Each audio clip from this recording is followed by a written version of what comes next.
Okay, good morning. I can confirm that we are live streaming now, and I will call the meeting to order. And I will ask Deputy Mayor Alcock if you would please read the land acknowledgement statement. Thank you, Your Worship.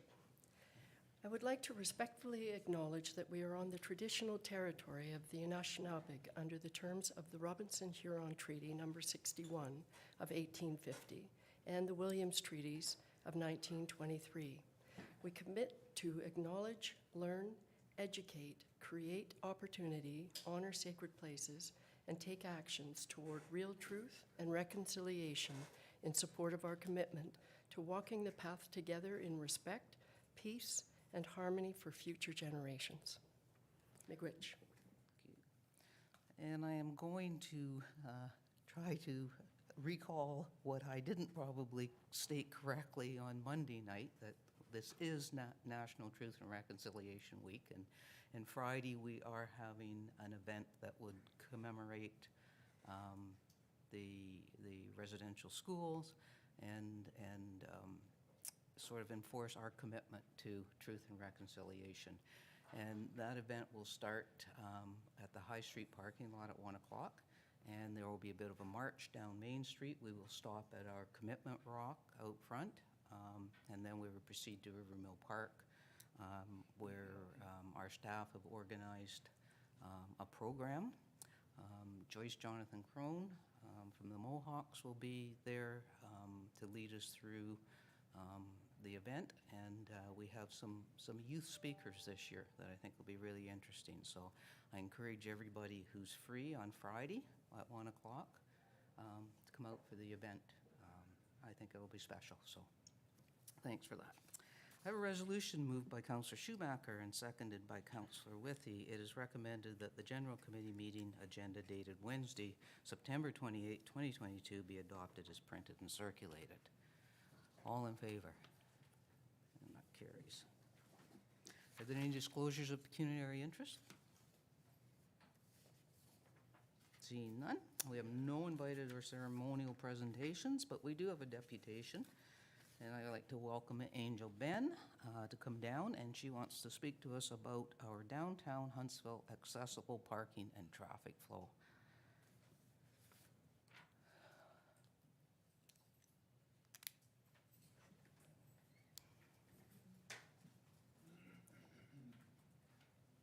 Bob, will you make sure that one of those mics is on? Absolutely. Thank you.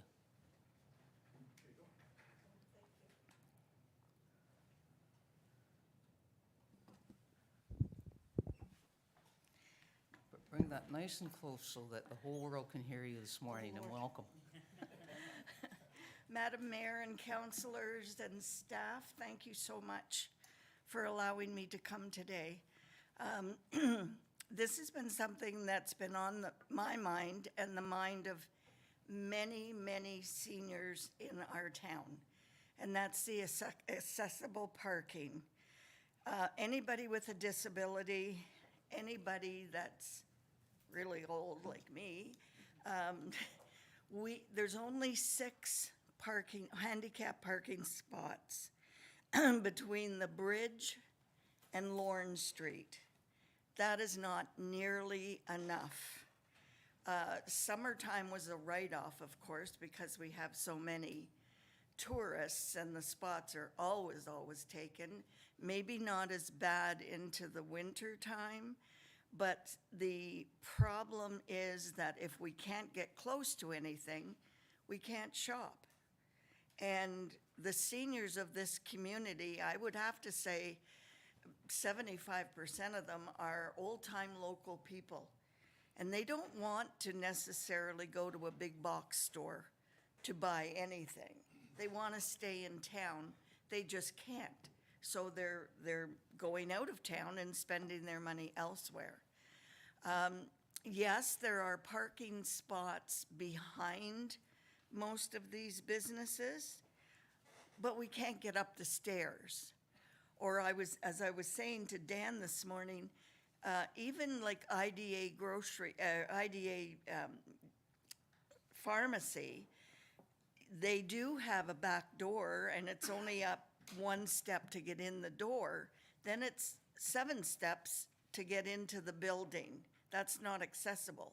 So people that need the drugstore can't get to the drugstore because the parking's always taken up. So in my dreams, I came and wanted to say, I want all of Main Street handicap parking. Well, my son said, Mom, that's not realistic. You have to go and ask for a little before you can ask for a lot. So what I'm asking for your consideration is to take a real hard look, and I understand that Dan's committee did do some looking at that yesterday.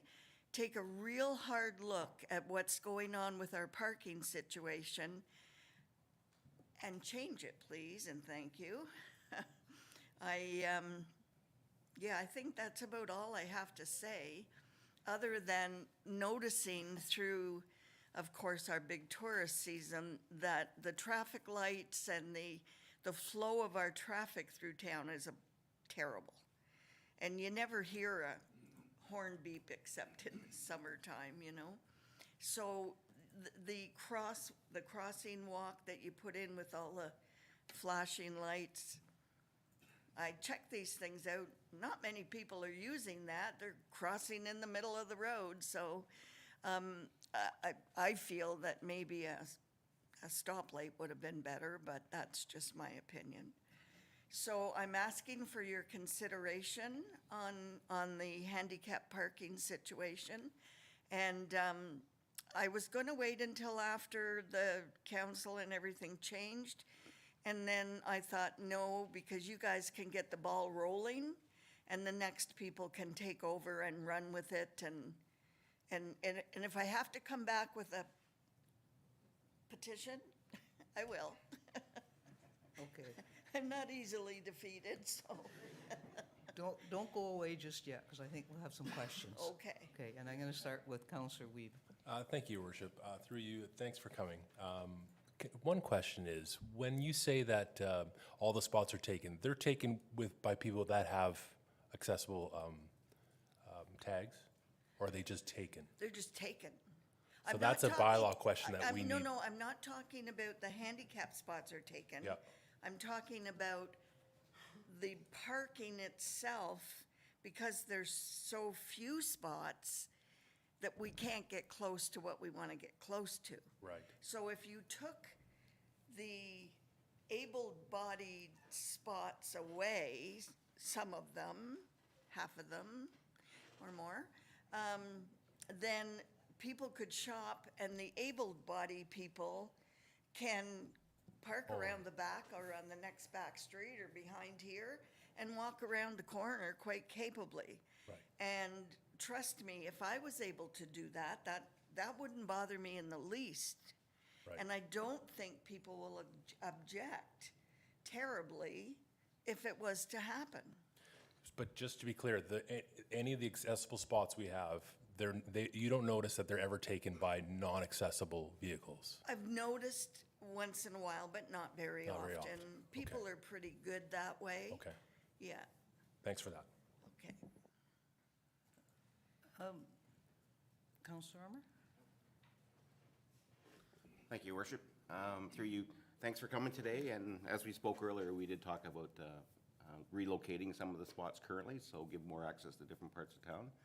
But I'm sure we could always look at adding a few spots. But thanks again for coming and bringing this concern to us. That would be Appreciate wonderful if you could add some spots. I mean, what more can you hope for, right? Yeah, I think that would be great. Go ahead, Councillor Schumacher. Thank you, through your worship, and thank you, Angel. I mean, I know this has definitely been a topic of conversation at our accessibility meeting for a few months now. So yes, we have directed staff to sort of take a look at, we were thinking of moving spots, especially down by little place by the lights. Yeah. We are missing our spots down there. That was the key piece that had come up. And as I mentioned Monday night, taking someone with a walker even was difficult, you know, to maneuver down to things like the concert on the docks. So, Yeah, oh, but- yes. Yeah. So trying to create opportunities, I think, and we can have council or the staff take a look at that. I think we have our accessible number that we are supposed to have, but I know as a committee, we would like to have more than the just the basics. We'd like to have the nice-to-haves as well for this town. So I think that's been part of our job on accessibility, is to increase those standards. That would be wonderful. Absolutely. And I think Councilor Schumacher's right, there's a formula we follow, but we can certainly increase that formula to create more accessible spots. It was interesting when you said at the beginning to have more spots for people that need accessible spots, but also for seniors. And when we increase the accessible spots, it would not necessarily allow a senior to park. Have you ever encountered areas where, I know at the malls or the grocery stores, they have spots that are designated for pregnant women or small children or something. I wonder if anybody's ever seen senior-specific spots designated. I have never seen that, but we could take away the spots for the pregnant women. I mean, come on. Oh, we don't have those downtown. But, yeah.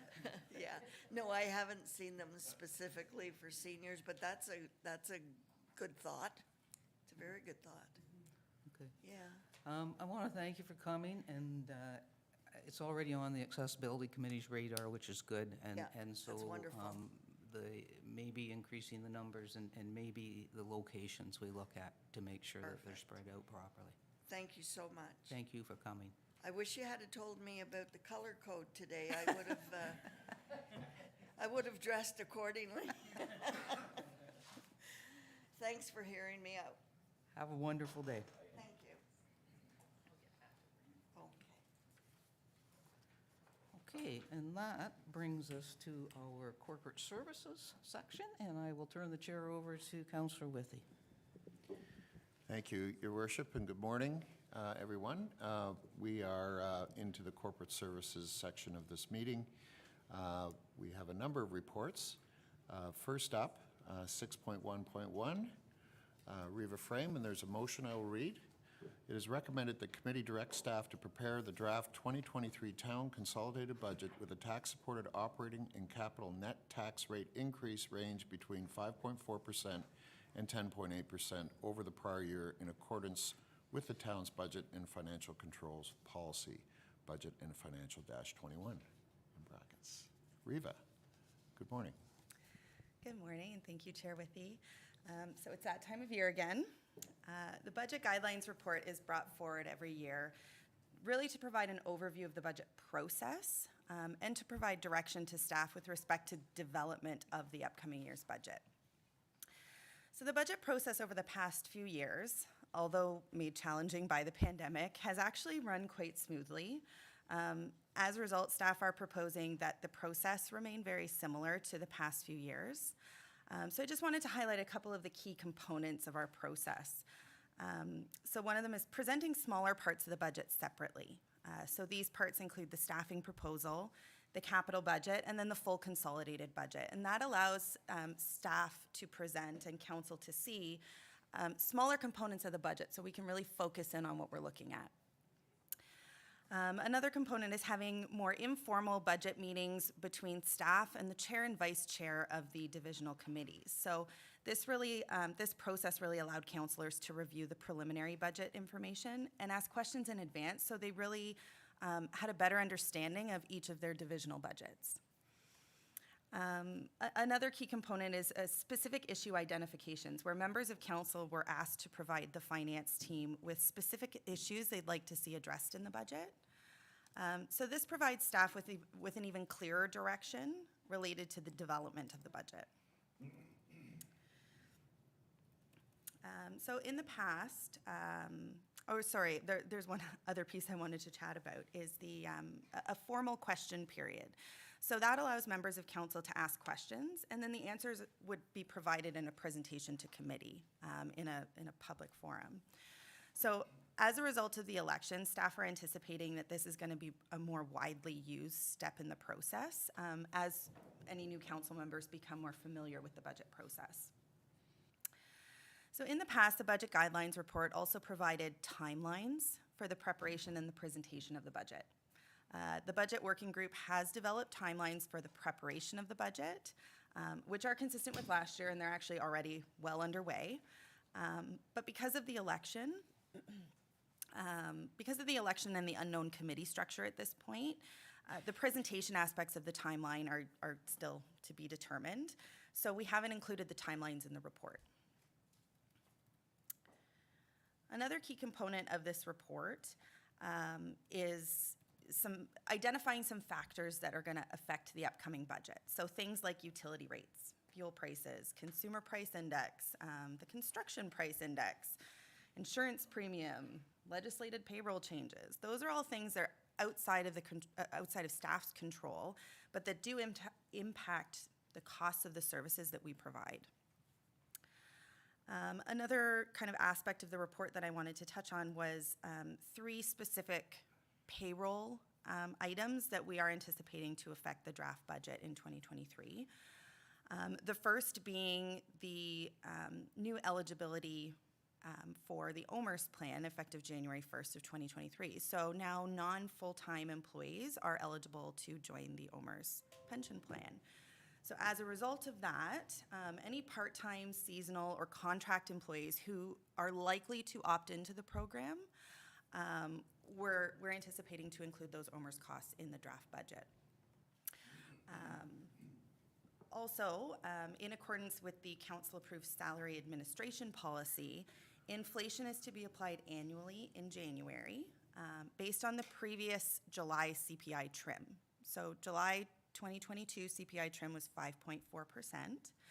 So this means that the cost of living increase of 5.4% for all non-unionized positions would be effective the first full pay period in January, and it is expected to be included in the draft budget.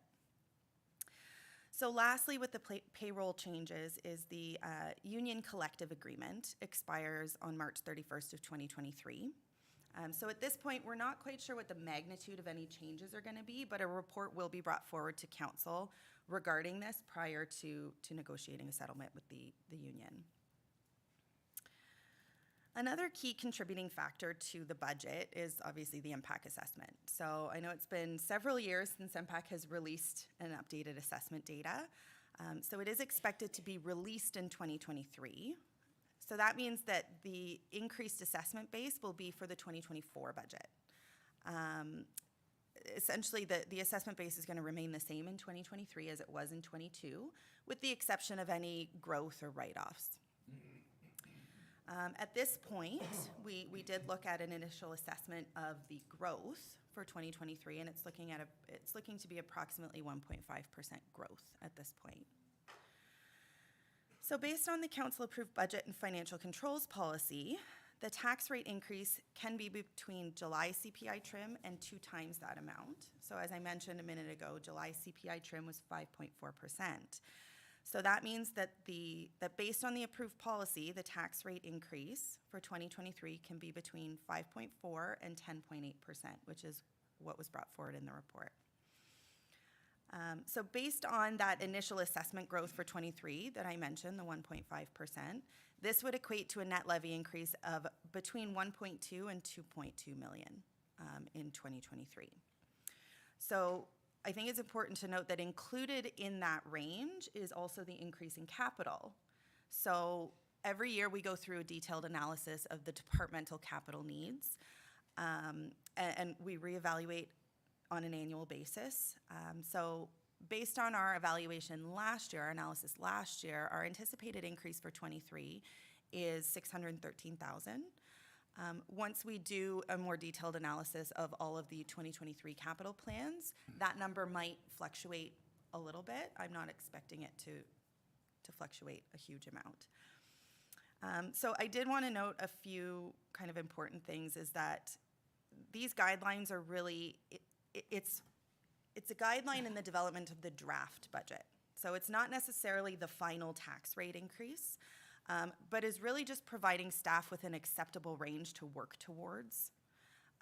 The role of the budget working group and the leadership team as a whole is really to prepare a fiscally responsible consolidated budget that's going to address specific issues identified and include the resources necessary to provide the services that our community needs, wants, and expects at this point. So I am available for questions. Thank you, Reba. I see some hands. Councillor Thompson, please. Great, thank you, Chair Withy. And thanks, Reva. A couple of questions I have. You mentioned that the MPAC is still stuck in 2016, I guess, in terms of that with regards. But in terms of assessment growth, you mentioned you were anticipating about 1.5%, I think you said. What is that in actual dollars?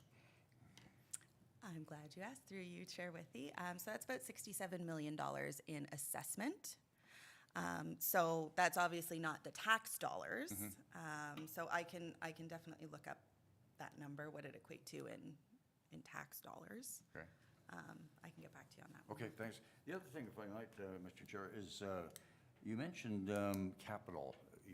I think you've anticipated or budgeted in capital. Are you looking at ops again at 400,000? That's sort of where we've been for the last 8 years for an increase. Is that sort of where you're thinking in terms of capital, in terms of the 2023 budget?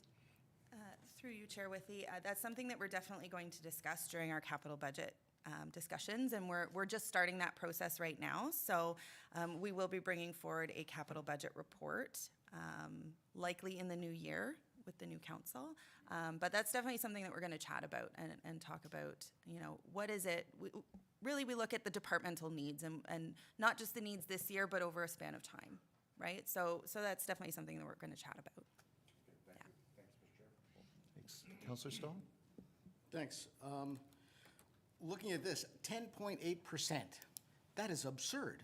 I can't get my head around that.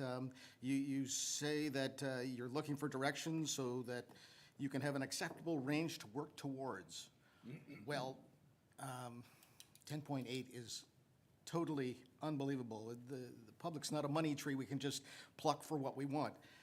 So I would say 5.4% might be the top end of what I could accept.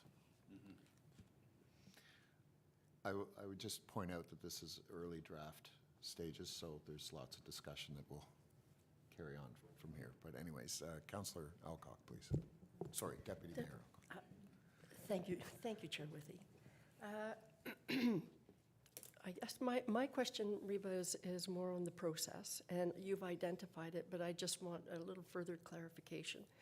And it was with respect to an incoming new council and exactly what you identified. You said we can't really, it's like jelly to the wall as to what the new committee structure. So it's really more of a request and a question in the sense of the question period.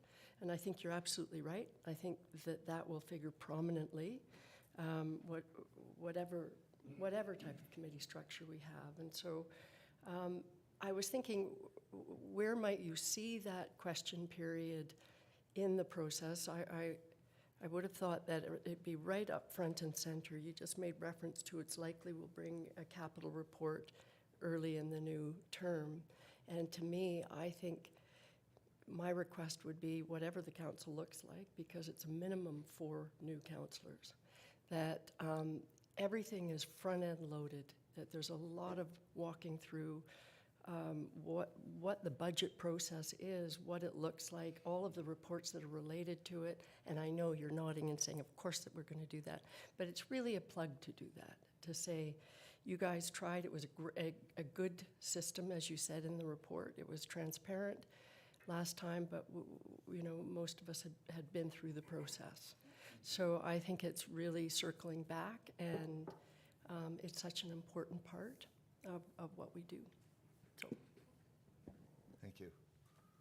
Councillor Weeb. Thank you, Chair Withy. To further to those comments, actually, I think this being an election year, it is really crucial to try and get that transition to work effectively. Do you anticipate, or have you received any questions from any of the potential future councillors? And how would that look?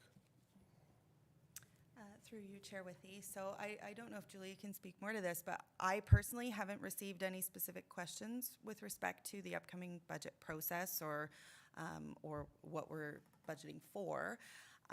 But to speak a little bit to your comment and questions, so the process is going to be, staff have already started the preparation because we want to be prepared.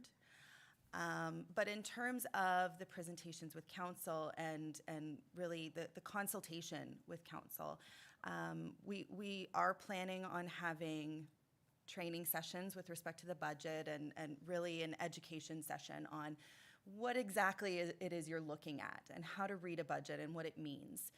And I would suspect, that in the beginning of the new term of council, that we will be requesting specific issues that new council would like to see addressed in the budget to ensure that we're factoring that into the budget preparation. There will also be once we figure out the committee structure and we know how that's going to go, we will have meetings with the chair, vice chair of each division, or if that's how it's structured. And we will be, like we did last year, we will be bringing each piece forward and really going through, okay, what is it that we're looking at?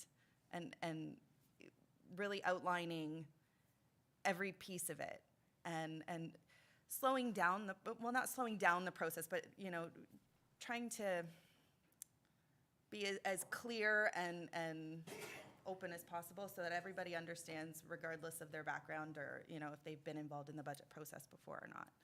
Yeah, so we are definitely going to take that into consideration. Thanks. Anyone else? Oh, Mayor Terziano, sorry. Thank you, Chair Withy. A couple questions, if I might. So really, the resolution we're dealing with today is direction to follow our existing policy, which is setting a budget between the CPI trim and twice the CPI trim. Traditionally, that number is slightly less than 2%, which would give you, maybe 2% to 4% as a budget guideline. The CPI trim is higher than I think anybody would have ever imagined. So giving a guideline to set a budget between 5.5% and 10.5%, or almost 11%, to me is not something that I would certainly do to the next council that's got to set a budget. So I can't support this because I think we're telling you that, if you need 10%, go ahead and write a budget for 10% because, and then you're expecting that to be approved. I don't think that's a good starting point. That's a comment, not a question, I guess. But the questions I have, we have a bylaw in the books, I believe, that the SWB is increased automatically by the CPI trim on January 1st. So whatever our SWB budget is going up by 5.4% regardless right now, correct? And I'm guessing that's starting to push near $1 million. Would that be fair to say, or?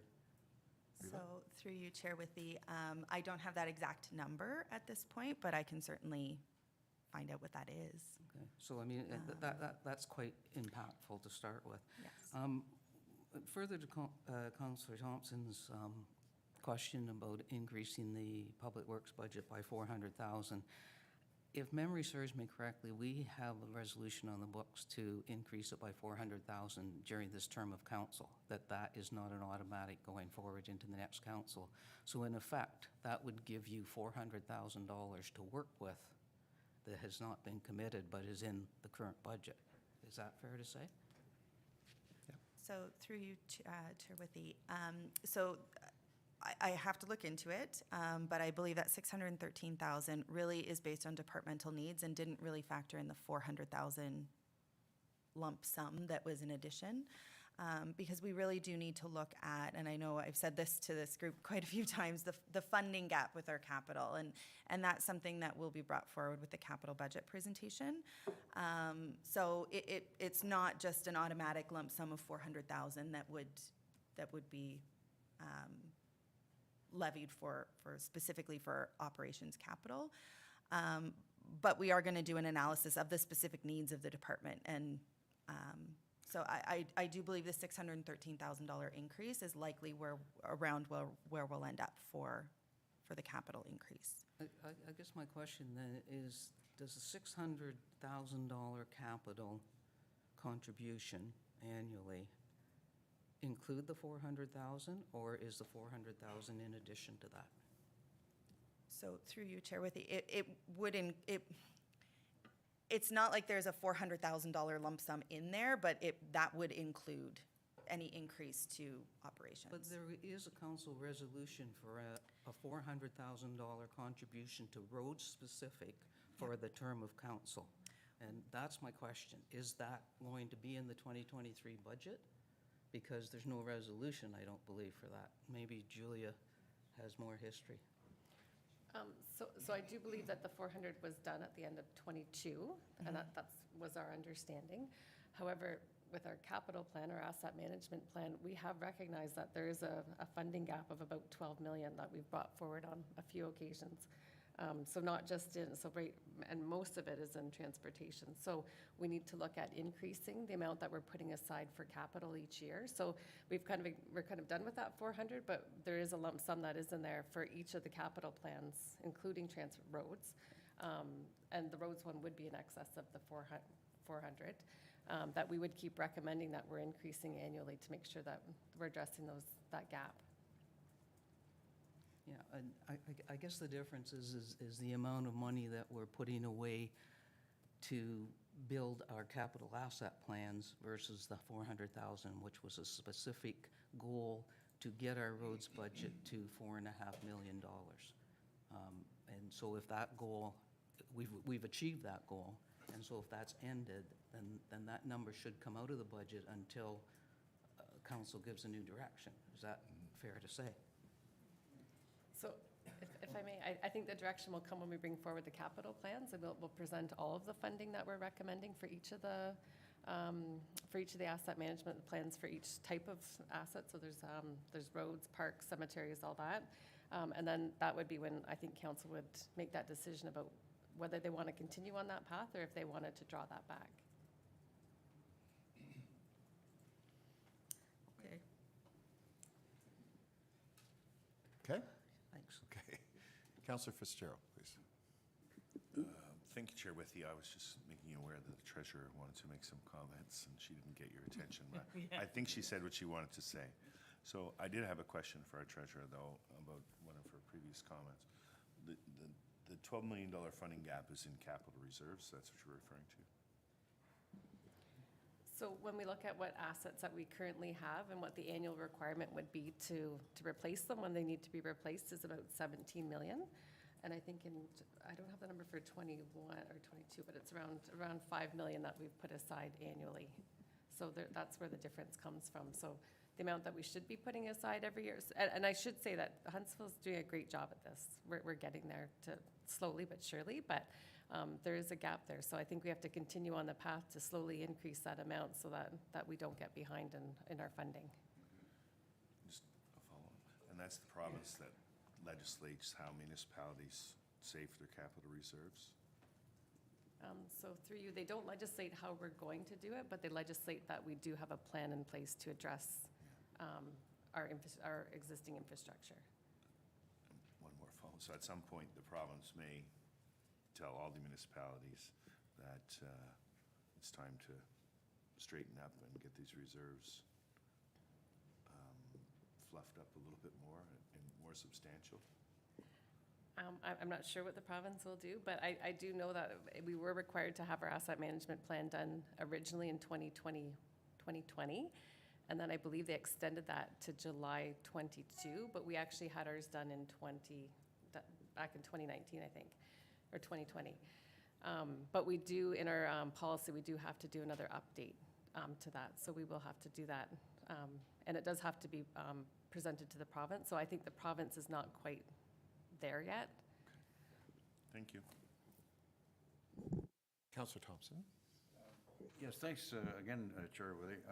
Yeah, with regards to the $400,000 that had been put in over this term and the previous term for each budget year into roads primarily, or into ops. I think, if I'm recalling correctly, former Director Hernan felt that we had sort of reached a sustainable level at where we were as of 2022. Now, having said that, I think it's probably will be incumbent upon our new director, Tarmo, to have a look at that again, because we do have new roads and so on and so forth that we are looking at. And so maybe that 400,000 won't be necessary going forward for the new council, but probably something they should be looking at in terms of sustainability, in terms of roads and infrastructure, that kind of thing. Just a suggestion. Another question I have, Mr. Chair, if I might. That $17 million shortfall, Julia, is that all capital asset management?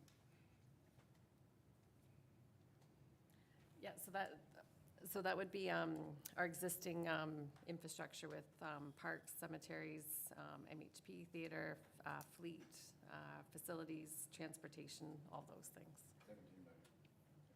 Thank you. Thanks, Mr. Chair. Mayor Terziano, sorry. Thank you. Just following up, and Councillor Thompson reminded me that it was our former director who had indicated that if we reached the 4.5 to 5 million, that would be the amount of money we could probably spend in a year, because we have a short construction season due to the fact that we live in the north, and getting contractors to do these jobs. That I recall him saying that once we're at $5 million, we probably would not be able to spend. Doesn't mean we wouldn't be able to save it. I'm not suggesting that, but that would be our max expenditure in a year that we could actually handle. So, yeah. Councillor Armour. Thank you, Chair Withy. Just a comment on the same thing. I think 21, 22 is a different year because we invested so much money into streetscape. So I think going into 23, you're going to see, could be possibly a bit of surplus sitting in there to be able to identify more roads and get more roads done. Look forward to that. Thank you. Councillor Stone. Well, I don't know if you're getting close to calling the question, but I will move an amendment that we change these numbers. Okay. Change them to? Between 2% and 6%. Okay.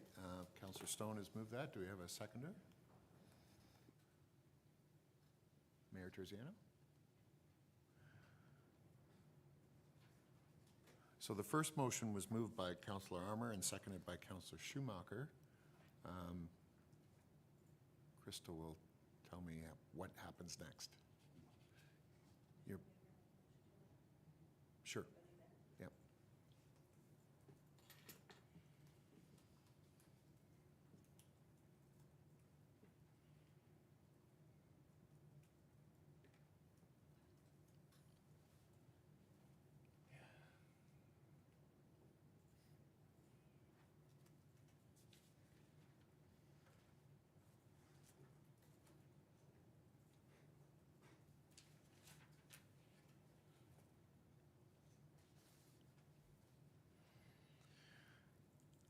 Okay. Okay, so the amended motion, moved by Councillor Stone, seconded by Mayor Terziano, it is recommended the committee direct staff to prepare the draft 2023 town consolidated budget with the tax-supported operating and capital net tax rate increase range between 2% and 6% over the prior year in accordance with the town's budget and financial controls policy, budget and financial -21. So, Crystal, do we? Okay, thank you. Questions? Hands. Deputy Mayor Alcock. Thank you, Chair Withy. I just, with respect to this range, my understanding was the 5.4 as the minimum rate, as the minimum, was almost as a consequence of all of the issues that you raised in your note, Reba, that I guess I'm looking at, is 2% actually realistic? I'm not saying that I'm not in favor of adjusting it, but I'm also concerned that we might put a number in that it just actually is not feasible. So that would be my question, if you could respond to the 2%. Reva? Or Julia, or? Through you, Chair Withy, I'm not going to disagree with your comments. I think it would be 2% based on strictly the price increases of just the materials and everything that we need in order to offer the services that we're currently providing. That would be a very difficult goal to reach. I don't want to sway anything either way, but Julia, I think. Can I just add two other things too, just with the capital asset, if we want to continue on with developing our capital resources, then that would be tight as well. And also, we also don't have the Safe Restart funding in 2023, so that's already putting us in a tight spot because we're losing 400,000 right off the top that we need to add back in as on the levy. I've got Councillor Armour next. Thank you, Chair Withey. Just a quick question to Reba, how important is it for us to actually put a number in there? Can you just not go back and look at something and say, this is what we think we're going to need, and then put a number afterwards so we can go from there? If I can just respond to that. So we do have a council-approved policy that was developed, and we've gone through that policy quite a few revisions to make sure that everybody's satisfied with it. So it is important for us to have a document and a guideline that we can use each year, because then that gives us direction that we can work towards. So it is helpful to have a number in there so that we as staff know what range we're looking at and can move in that direction. Follow-up? Yeah, thank you. I'm just curious, so when you get a number in there, sometimes you look at the number and that's what you go, that's your goal. The goal is that number.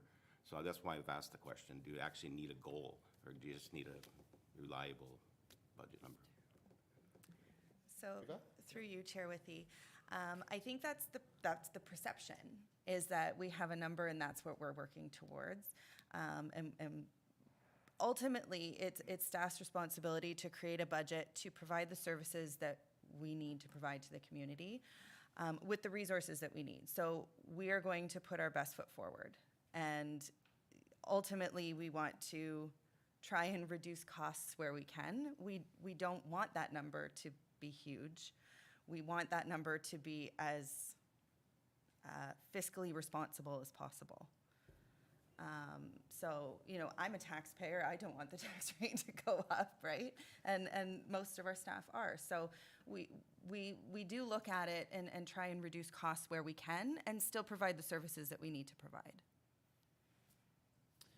I have Councillor Weave next.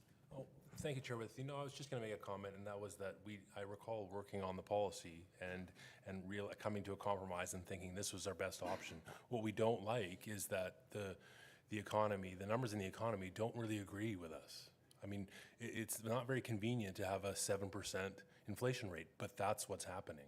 That's what's happened, and that's what we're dealing with. So, like in any industry, you could go into a store and not like the prices, but it's a tough time. So I think we have to, I'm okay with altering the numbers a bit, but I do think that somewhere in the 5 zone, in reflection of what CPI trim really equates to, that's kind of where our starting point's going to have to be. That's my thought on it. Where we go from there, it's going to be, I guess, committee up to decide that. So those are my comments. Okay, on my list here, I have Councillor Thompson next. Thanks, Mr. Chair. I'm going to vote against the amendment for some of the reasons that Councillor Weeb has just expressed. Number one, we don't know. I think it's unfair of us to ask staff to come up with the criteria that Reba has mentioned and then handcuff you with a certain percentage that's just not reasonable. So the prices are what the prices are. Gotcha. And secondly, last year we followed this same policy, but then we had 2 amendments, I think, to that particular policy before we finally came up with the budget in January.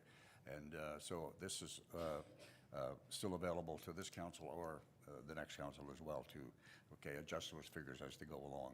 But I think it's not fair at this point to ask staff to come up with a budget to provide the services that we want and that our taxpayers want, and then handcuff them with a certain percentage that they're allowed to spend. So I'm going to vote against the amendment. Thanks.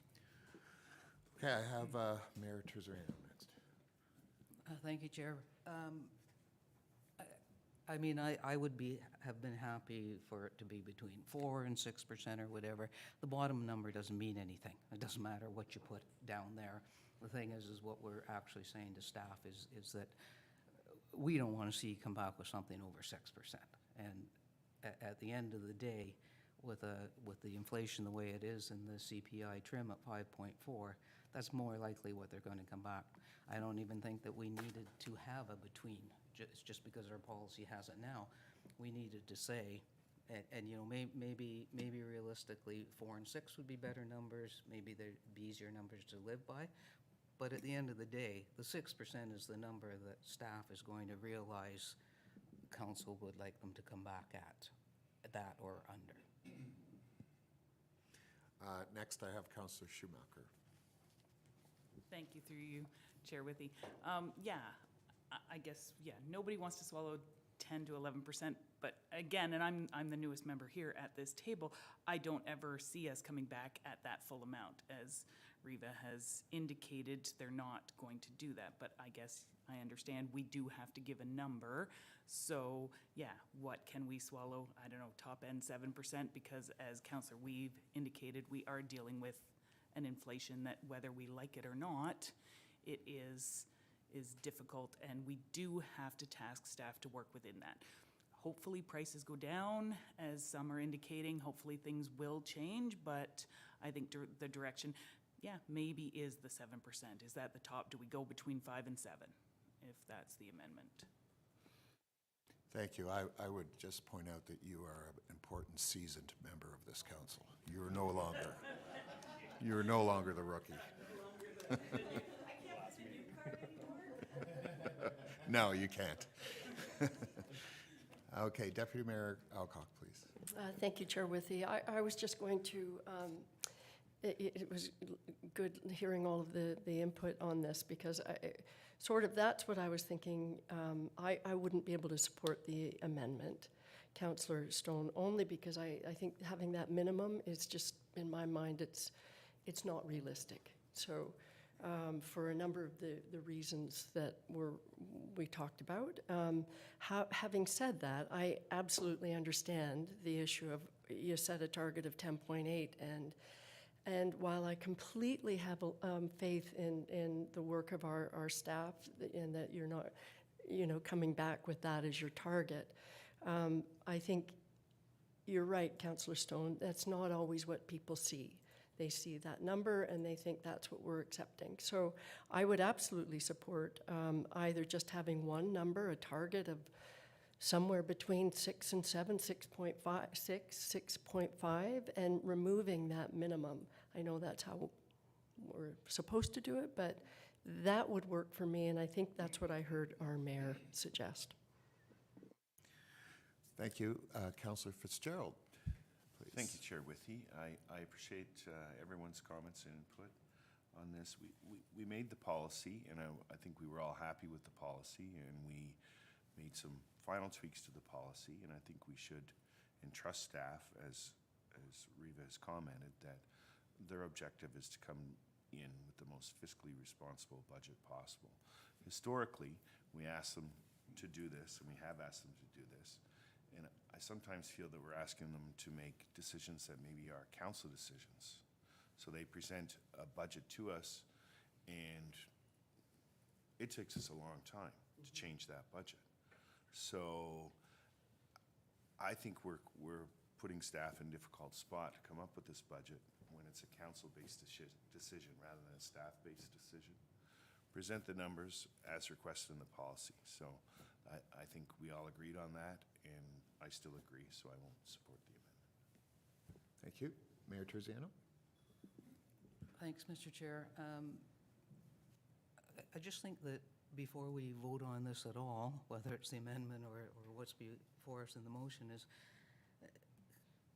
I hope council's aware this is a tax increase, not a levy increase. It's not like we're talking about a levy which then gets reduced because of new assessment and everything else. This is an actual tax number. And I'm happy to withdraw my seconding of the 2.6 if council has something they can, support. But it needs to have an upside. I am not by any means going to tell staff, go and write a budget that comes back at a 10% increase and then start saying, what the heck? No, we can't support this. That's just ridiculous. You've got to give them a number that you realistically think you can support when they come back. So I think it's important, if people get hung up on the lower number of 2%, I understand that. But to ask staff to do the work and come back at even 8 or 9 or 10% and you're not going to support it is just wasting their time. So, let's be realistic here. What's something that we can actually support when the budget comes back that's a tax increase to our constituents? I'd like to throw it back to Deputy Mayor Alcock if you have an idea of, as per your prior comment, if there's a number that you might want to offer an amendment. And I'm going to look at Crystal. Thank you for that, Chair Withy. Crystal will tell me the right way to do this, but we haven't voted on the amendment. But I think I've heard some people around the table that were willing to adjust the number with respect to the 10.8. So if we amended the amendment, see, I knew that's where Crystal would jump in. Well, if the seconder is withdrawn, does the amendment, well, I'll let you go. I don't mean to ask questions. Crystal knows all. Yeah, So yeah. Thank you, Chair Withy. Two options. We can amend the amendment, or if the mover and seconder agree that they would like to withdraw their amendment, they can do that, and then we can put a new amendment on the floor. So the amendment doesn't have a seconder now because of withdrawn. Doesn't, so if the mover agrees to withdraw the motion to Councillor amend, I am content to remove the motion to amend at this point. Okay. okay, then we can put a new amendment on the Okay. floor. So the new amendment, if Crystal, you wouldn't mind putting up the proposed amendment, so we have some wording. And you're I willing to would move that? move the Okay. new amendment. Okay. Do we have a seconder? Councillor Stone? But they don't even know what I'm about to No. say. That's what I call faith.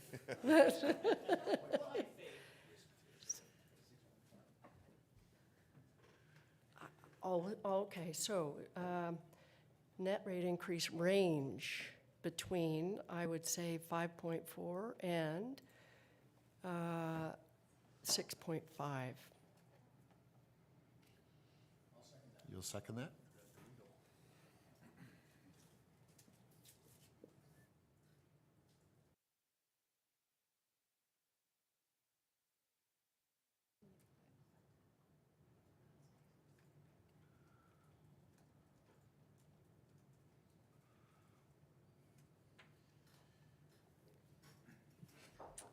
Councillor Wiebe?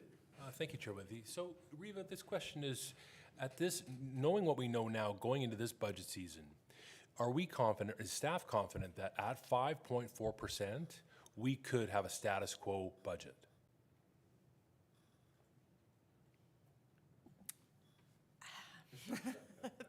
Just to make things difficult. Through you, Chair Withy.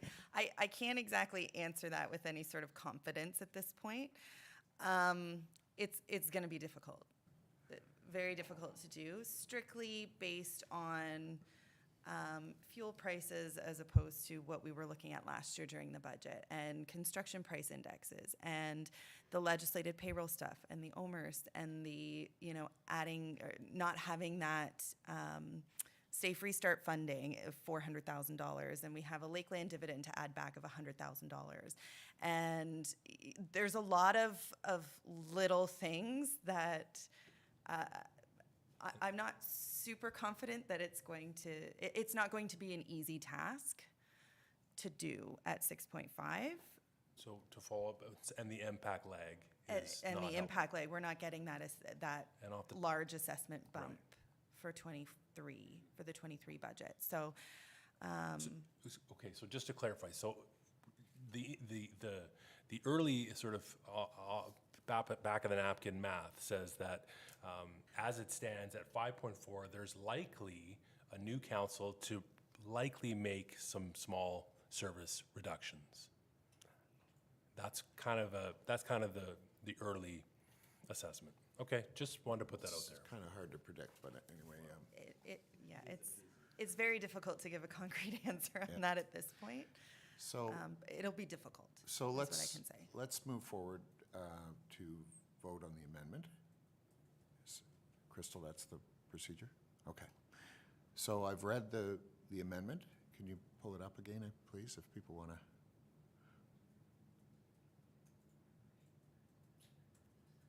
Maybe I haven't read the amendment, have I?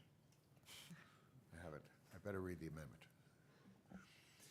Motion to amend, moved by Deputy Mayor Alcock, seconded by Councillor Stone. It is recommended the committee direct staff to prepare the draft 2023 town consolidated budget with a tax-supported operating capital net tax rate increase range between 5.4% and 6.5% over the prior year. Is there, sorry? Question? Please go ahead, Deputy Mayor Alcock. My apologies, Chair Withy. I'm looking at that, and given the last question around that upper limit of 6.5, and I recognize I have a seconder over there who may not agree with me, but I think if I could adjust that to 7, I know that would be my preference. I would like to move that 6.5 to 7. Councillor Stone, are you still on board?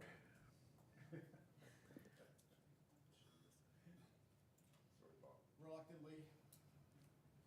I take that as a yes. Okay. All right. So I've read the do I need to reread the whole thing with the new number? Sorry, what? Okay, but we vote on the amendment right now. Okay, so you've seen the amendment. All in favor? 1, 2, 3, 4. 1, 2, 3, 4. And opposed is 4, so I break the tie. So I will vote in favor of the amendment. So that carries.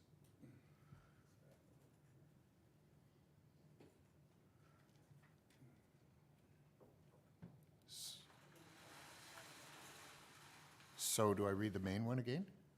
Okay. It is the one on the screen, okay.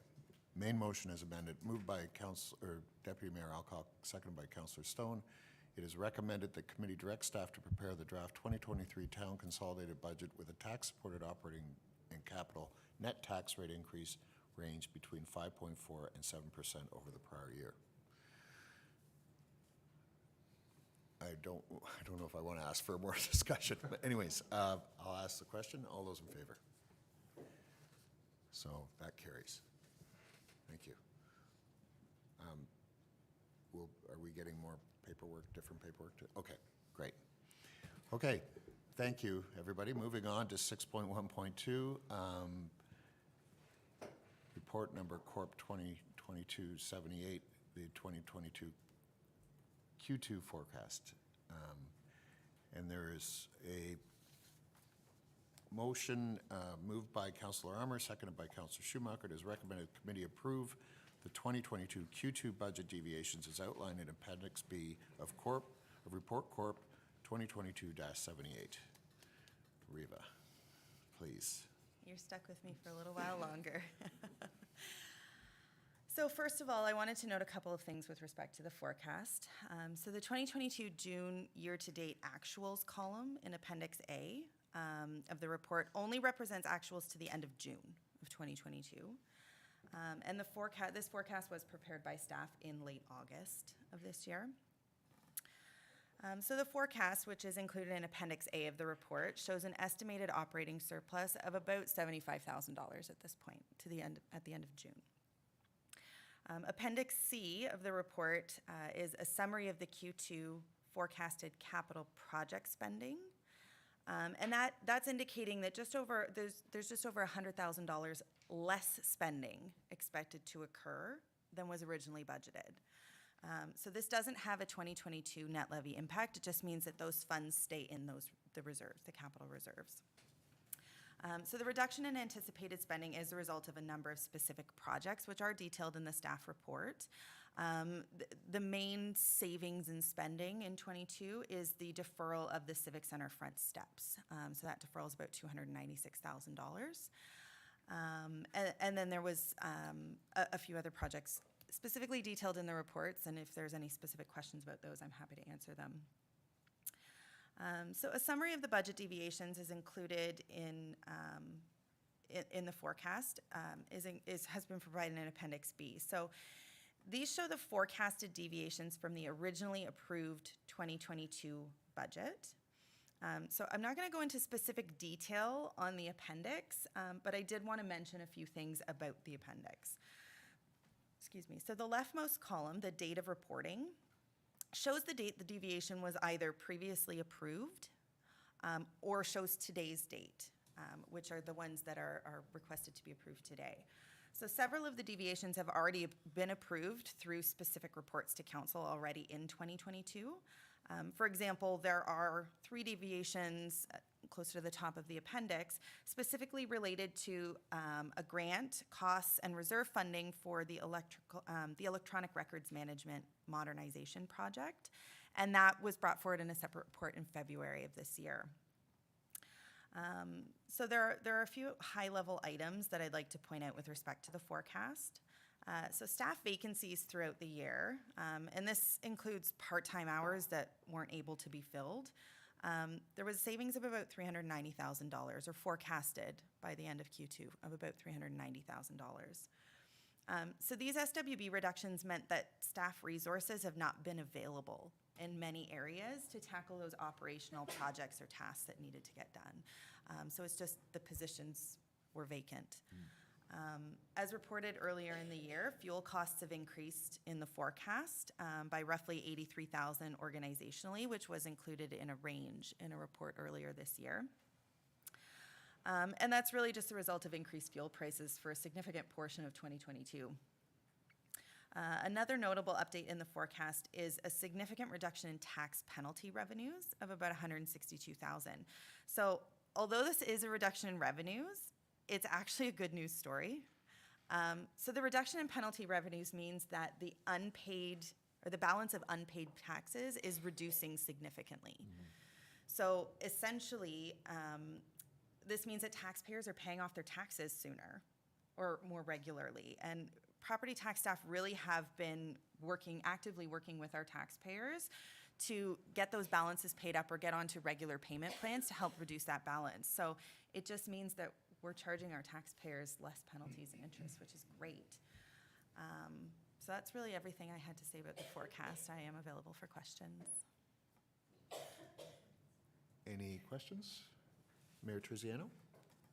Thanks, Mr. Chair. Just one, Reba, we had the fuel deviation last time based on what fuel prices were. Have we adjusted it because they have come down somewhat?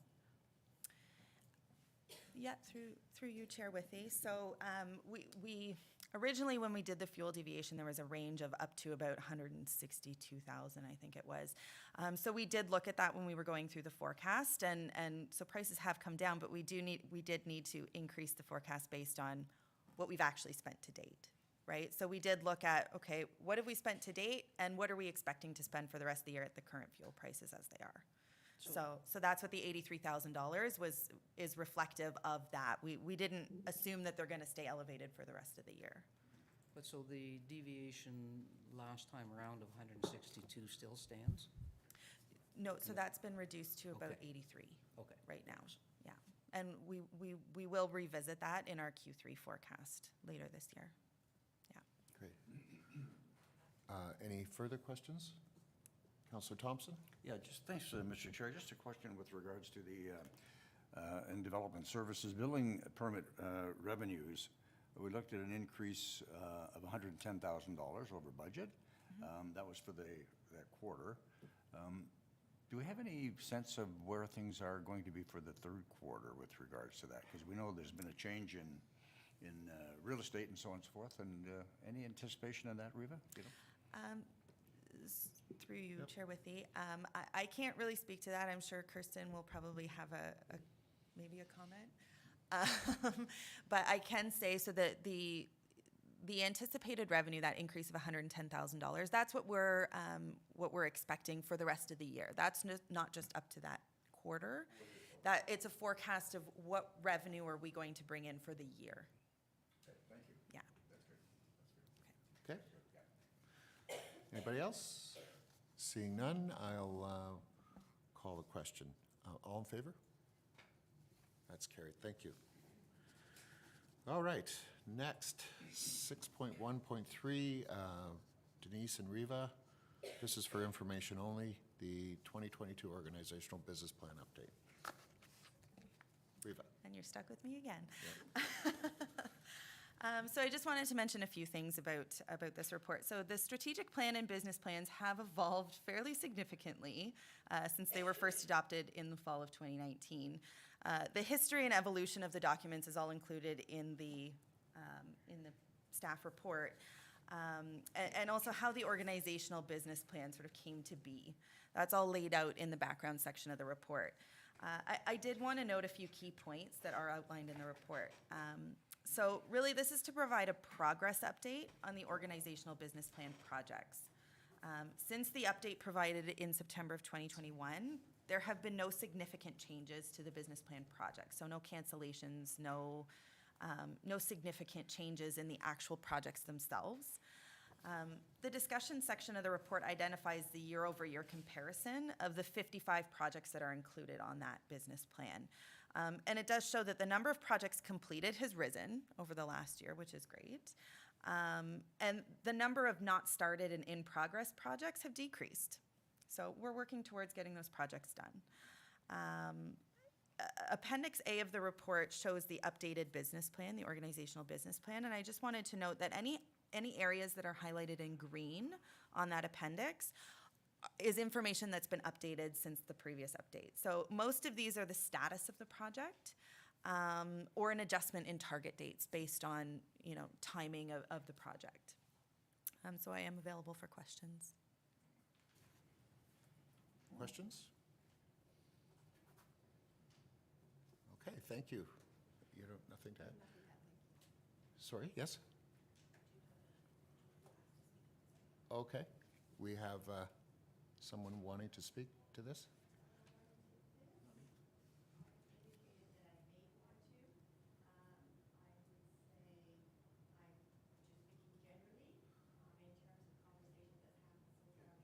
Sorry, you're going to have to come down so we can hear you.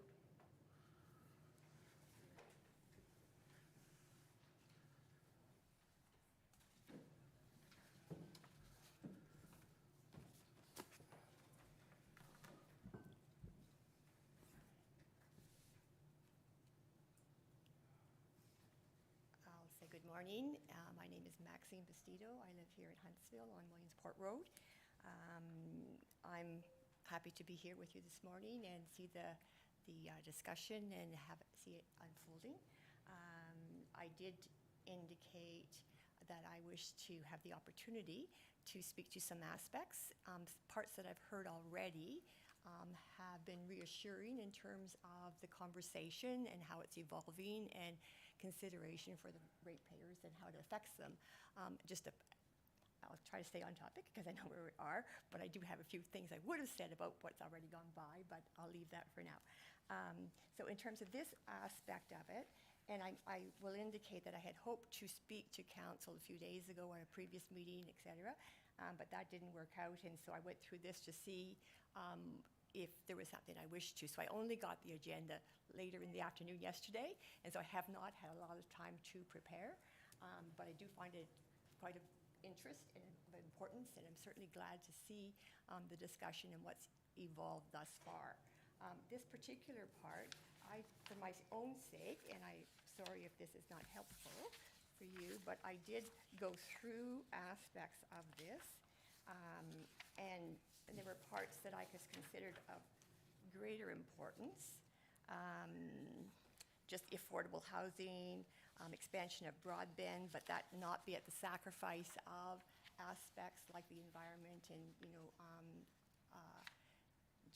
I feel very strongly with what's gone on and where it stands and what it's projected.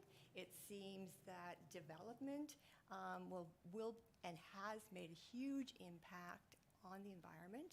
And I just hope that as this proceeds, that balance is struck, that we do not lose the flavor and the importance of this rural area in which we prize and love. I felt strongly about the healthy, active living in Huntsville, and that we, with the demographics of our area, meaning the youth, but the upper end, more senior, more retired people, that we encourage that aspect as much as possible. I think coming from Owen Sound, we have a lovely Owen Sound library with an art gallery very close. I'm in support of that, and hopefully that will evolve as is recommended. Floodplain, where I live, and just generally for this area, that also is of big concern, and I appreciate the part where it says not recommended for approval, and I repeat, not recommended, just because there appear to be exceptions, and some of them appear to be if they can be sufficiently engineering, environmentally measures taken so that they can be permitted. I personally feel that the leaning should be toward and firm as not recommended. We are in areas where we do have land, lots of land in Muskoka, in Parry Sound. Parts of the provinces are not so blessed, and that we do have areas that it's much more easy and encouraged, I would say, to intensify the growth and development. And I feel very strongly about the need for us to protect those areas and to do what we can to protect those areas. And I'm speaking like, is it Angela Ben and some of the others who will take the tough stance, go big, and you can pull it back rather than start small. And so I just think that's hugely important because once it's gone, you know, and I just say, please stop frequently and pause on what we have, you know, because there's so much at risk. And I speak as a duty, a concerned ratepayer, civic duty. You are up for me in that you provide a service. You're elected officials, and it's your job, okay? And so I'm giving you my opinion. It's your job. And I just ask you to do it wholeheartedly. And thank you for what you have done. And I feel, to that, I want to add the importance of the floodplain mapping, because I have tremendous concern with decisions that will be made that will impact this, and to do it without the mapping in place, it's like someone referenced earlier, it's like doing it blindly. And please don't do that. There's so much that we don't see around the table that's out there. And I will speak to the fact of, I'll just use this as an example, when we realize all of the concern publicly expressed about Centre and Main and the little parkette, and I didn't comment, but I found that is marvelous in the sense that it, to me, was a pivot point. So whether you're facing north or south or east or west or however you lean politically or whatever, it was central. People saw it. They had opinions, strong opinions. They care, okay? And living in a rural area, and I won't get into at this point what is happening in some of the rural areas, including particularly where I live, just because it's rural, don't overlook it. And the attention that's given to a small parkette, this attention that's given to a small parkette, when someone mentioned online about some of this, there are bigger issues, there are. And it's just so easy to become focused. And so I'm using this as just making sure that we don't just look at the parts that are central or obvious to all of us, and that the bigger picture is looked into.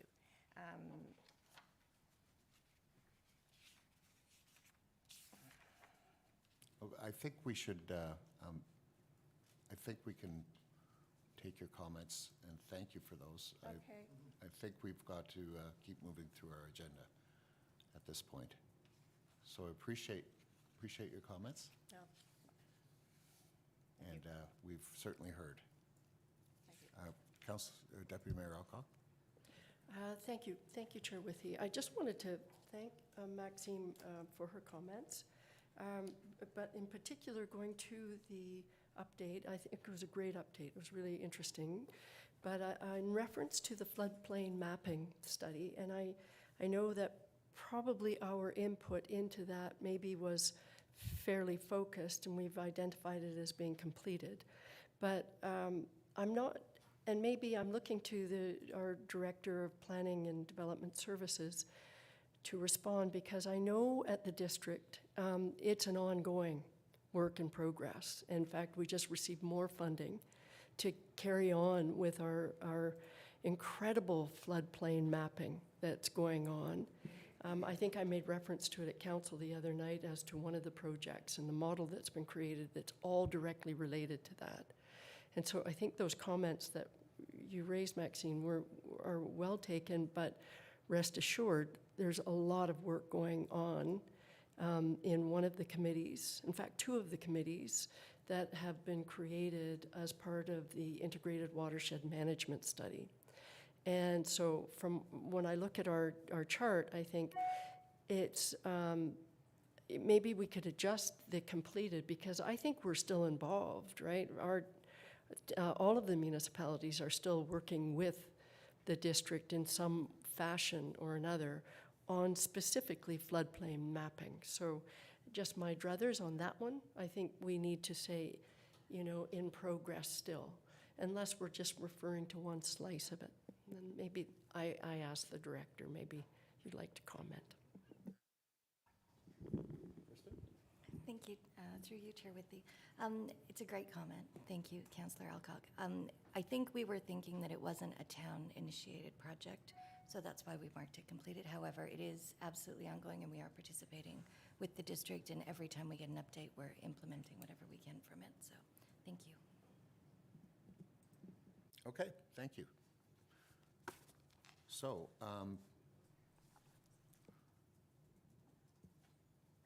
moving on. We are at 6.1.4. Jessica, there is a rather lengthy motion. Just want to make sure I have the right one. I was mixing these papers up a bit. This is moved by Councillor Weeb and seconded by Councillor Armour. It is recommended the road allowance and application RC 19-2021 HTE be approved to be closed in accordance with the original road and shore road allowance closing policy development -07, conditional on number 1, the applicants pay all survey, legal, and associated expenses. 2, the sale price for the land proposed to be closed in accordance with the fees and charges bylaw in place at the time of the approval of the application. 3, a survey be provided showing the road allowance being closed as a separate part. 4, a registered transfer deed of land for the closed road allowance will be filed with the town within 1 year from the date of this motion passing, or the motion will be considered null and void and a new application will be required. 5, that any utility plant located on the property proposed to be closed be given an easement. 6, the road allowance is hereby declared a surplus to the town's needs. And 7, the portion of the road allowance being closed and reserves being purchased, merge and title with pins 48082-0509 and 48082-0439. Jessica. Thank you, Councillor Withy. The applicants are seeking to close and purchase the former Hidden Valley Road and the abutting reserve lands located off the current Hidden Valley Road. The property separates the applicant's property at 1000 Hidden Valley Road and 1500 Skyline Drive.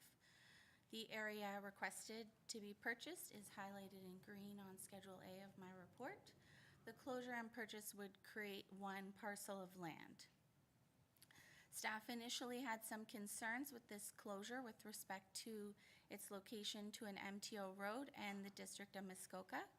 The MTO has advised there is no concern with the closure, and the District of Muskoka has advised an easement to access existing water and sewer services located in the lands will be required.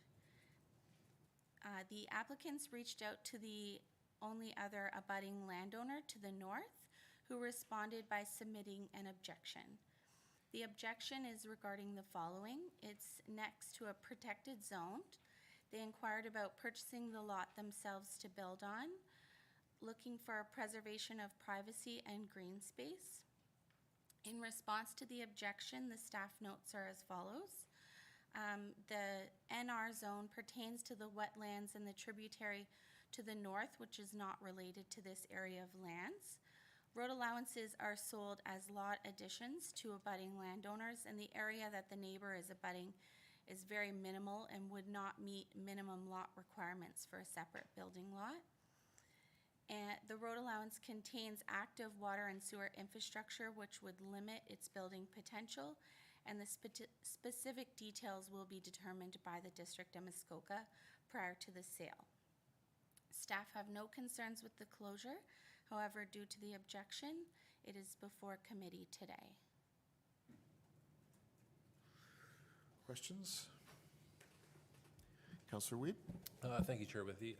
So at first glance, I tended to agree with the staff's recommendation, but the reality is that when the neighbor does object, they do border on it. It might be minimal, but they do, right? We can't ignore the fact that they have frontage connecting to that, and were, for one reason or another, and I don't know the history of it, why they weren't allowed to proceed to buy it originally.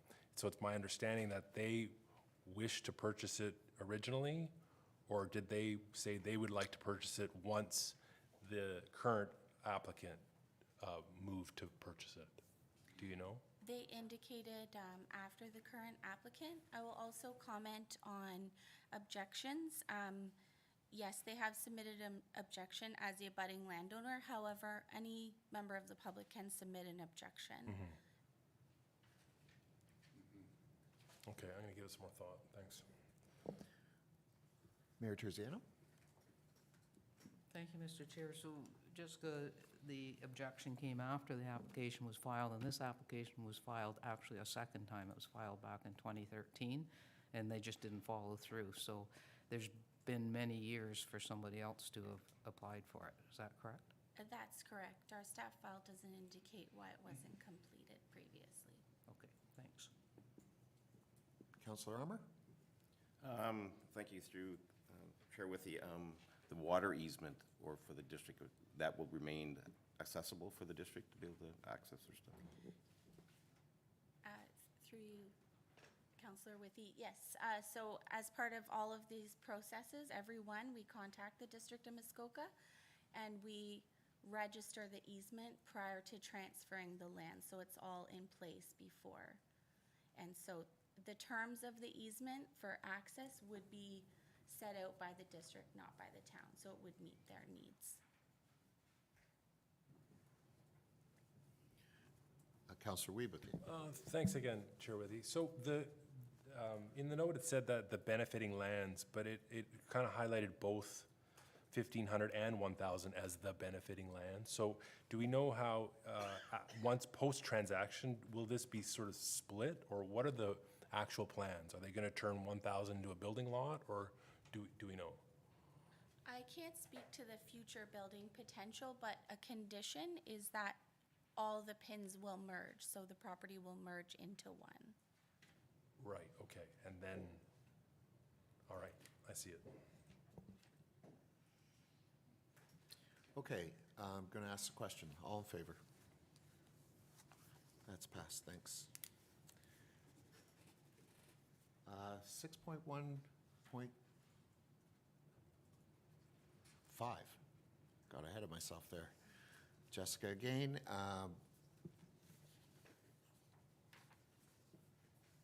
This is moved by Councillor Armour and seconded by Councillor Weeb. It is recommended that application RC 2021 HDE be approved in accordance with the original and Shore Road Allowance Closing Policy Development -07, conditional on, number one, the applicant pay all survey, legal, and associated expenses. Number two, the sale price for the Shore Road allowance proposed to be closed in accordance with the fees and charges bylaw in place on the date of the motion approving the application. A survey in duplicate be provided showing the Shore Road allowance as a specific part on the plan. For a registered transfer deed of land for the shore allowance be filed with the municipality within 1 year from the date of the motion approving the application, or the motion will be considered null and void, and a new application will be required. Number 5, that any utility plant located on the Shore Road allowance proposed to be closed be given an easement. Number 6, the Shore Road allowance is hereby declared a surplus to the town's needs. And number 7, the portions of the Shore Road allowance being closed merge in title with the abutting lands, PIN 48124-0448. Jessica. Thank you, Chair Withy. The applicants are seeking to close the original Shore Road allowance abutting their property at 433 Evergreen Trail. It's highlighted in red on the appendix to my report. As part of the process, the applicants contacted the neighbors on either side. The neighbors to the west have signed the lot line extension form. However, the neighbors to the east indicated they did not wish to sign the lot line extension form. Although the policy allows for staff approval of this type of application, due to the neighbor not signing the application, it has been brought before committee for a decision. Staff feel the application meets the required criteria set out in the policy. Thank you. Questions? Deputy Mayor Alcock.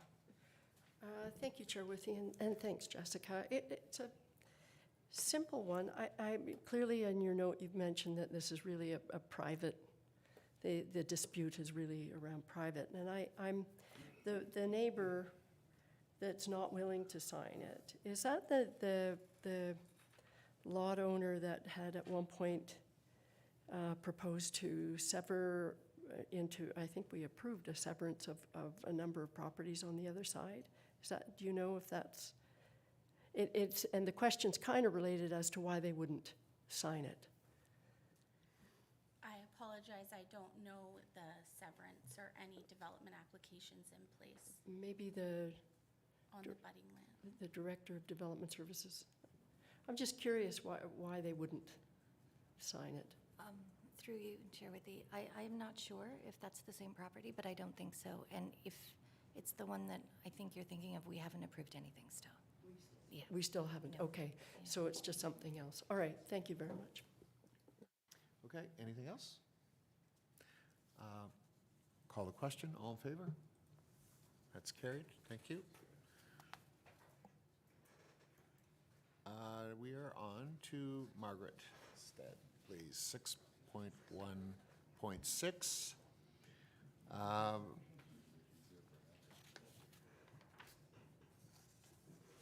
Report number Corp 2022-79, proposed amendment to Bylaw 2021-52 road name approvals. This was moved by Deputy Mayor Alcock and seconded by Councillor Armour. It is recommended that committee approves the following amendments to Bylaw 2021-52, consolidated list of road names for 911 Civic addressing purposes. Additions, we have Ottawa Creek Lane, which is private, Tristan Lane, which is private. Changes from private and proposed to town. We have Brookside Crossing, Spalding Crescent, Kelsey Madison, Campus Trail, Millwood Court, Woodstream Phase 1 portion, Selkirk Drive remaining portion, Brayside Creek, and deletions are Bear Cub Drive and Promenade Court. Margaret, please. Hi, good morning, everyone. The report is fairly straightforward. The new additions, as you've indicated, Ottawa Creek, and the map is attached there for vacant land condo development. Tristan Lane was an error in my original road name listing report. That's an existing private road off of Legacy Lane. And the others are speaking to the changes now that they're town assumed, and those bylaws are listed there. And the deletions areas are roads from development areas where new names have been established. So Woodstream development area and what was named Eagle Ridge, and now the new Fairvern development area. So those names will no longer be needed. So happy to answer questions. Okay, thank you. Any questions, comments? Okay, all in favor? That carries, thank you. Thanks, Margaret.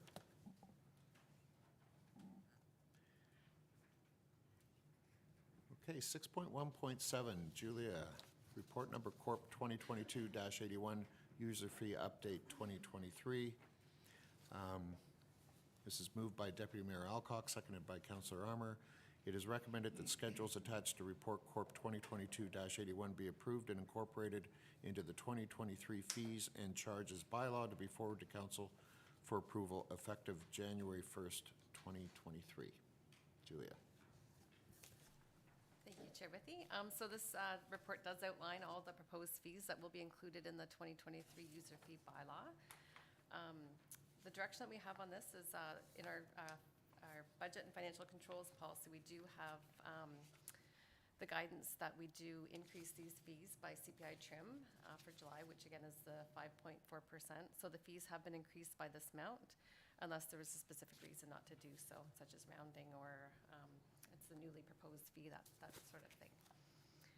So I did want just to highlight some, and these will be part of, when staff are developing their 2023 budgets, these fees will be taken into account at that time and the effect it will have on the revenue.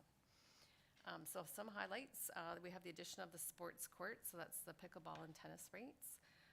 We have some clarification on the word inclusive use, just to make sure it's clear what that means. We provide the authority for certain managers to allow for partial discounts with qualified partners or other promotional tickets. So we had this in MHP before, so now we're just adding it to some other areas such as leisure and theater. We've included a fee for the application to purchase surplus land. We've also changed the AMPs that are not short-term rental AMPs to have similar fees to the short-term rental AMPs, so to have a graduated rate, so the first offense, second offense, third offense. It is lower than the short-term rental ones, but we thought it was important to keep a similar structure to that. And then also with cemeteries, we've added a fee for cremated disinterments, as we had one before for disinterments for bodies. We wanted to add that, as it would be a different fee. And also the replacement of certificate of rights. We've added that fee as well. Okay. Deputy Mayor Alcock? Sorry. Thank you, Chair Withy, and thanks, Julia. I did have a quick question, and I'm scrolling through the thing because I can't find it, but it was in reference to park bench dedications and existing or new, and I wasn't sure if, I wish I could find it when I'm scrolling through, but the fee for $1,300 for if you wanted to have a memorial dedication on a park bench, 13, is that an updated figure? And is that $1,300 to cover 5 years, or I can't remember the details around that. I just remember speaking to actually a neighbor who had lost a son, and they wanted to have a dedication on a park bench in the cemetery. Maybe that was it. It was under cemeteries, maybe that. And they were asked to pay $5,000, and they said they couldn't afford it, and I certainly understood. So I am not sure if we've updated that, and maybe you could speak to it. It's page 31 of the... Thank you. I'm scrolling. I found it last night, and I meant to ask, so I should have been prepared and have it in my screen, so. Sorry, I'm just trying to get to the policy. So we do have a policy on the dedication and memorial benches that we brought forward. Right, right. We have not changed the fees from that policy, So we it's did still- keep it in that. But the park, the $5,000 I can say is in regards to the Main Street benches and chairs. The Okay. 13 is in regards to other areas. Okay, so maybe I'm asking general, did we change that? Because they were asked to pay $5,000. And it wasn't If you can give on... me their information, we can follow up on that specific Okay, one. perfect. Yeah. Thank you. Okay, anybody else? Mayor Terziano? Thank you, Mr. Chair. Just on the sports court, there's no fees for tennis club and pickleball club. That's got to be determined. Why is that? I'll I'll let Director Babineau answer that. For the pickleball courts? Is that what, I'm sorry, I didn't hear your question. Pickleball and tennis clubs. Right. So we are, we're working with both of those clubs to formulate the clubs themselves and then address the rate that they will pay. They'll be added to our allocation policy as well. And we just want to be able to make sure that we have market rate and that we've had comparables in other communities. So we're just sitting with those groups right now. We didn't have a chance to make this deadline, so it will be brought forward separately. Thank you. Okay. Councillor Armour? Thank you, Chair. With you, just again on the tennis and pickleball, like tennis now for an adult, is that $10 an hour? What's the difference in charge there? Because in '24, it's going up 54 cents, but I had someone ask me about to rent the tennis ball, or to play tennis, it costs them $10 an hour to rent it for. Is that what it is right now? Am on? Thank you for that question. For somebody to come in and rent that space, much like a pavilion at Hutchinson Beach, you can rent it by the hour for a private use. That's what that rate is based on. It's compared against other communities and what they're doing for the same space per court. And then the user fee groups, much like our Muskoka Hornets and those groups, we work with them to be able to have user rates that are more affordable. So we put both on this chart. Because this is new, we're just getting to those additions on the user fee and charges by law.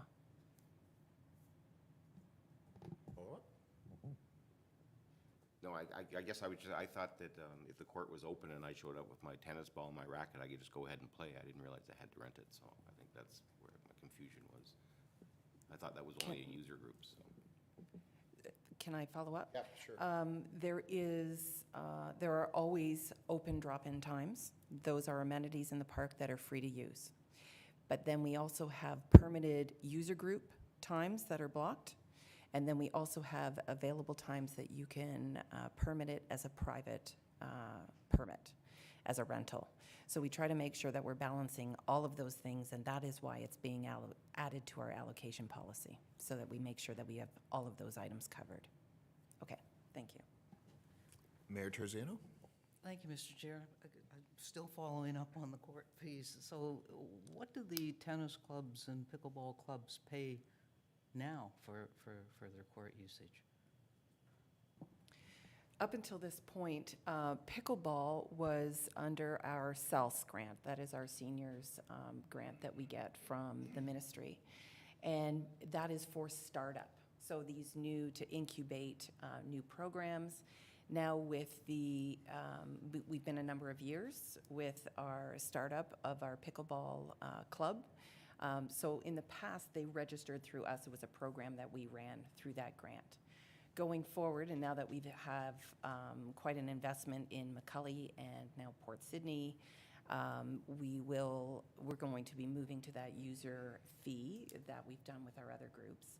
And this is kind of that transition point. So further, that the tennis club has existed for quite some time. Do they still don't have an actual rate, or?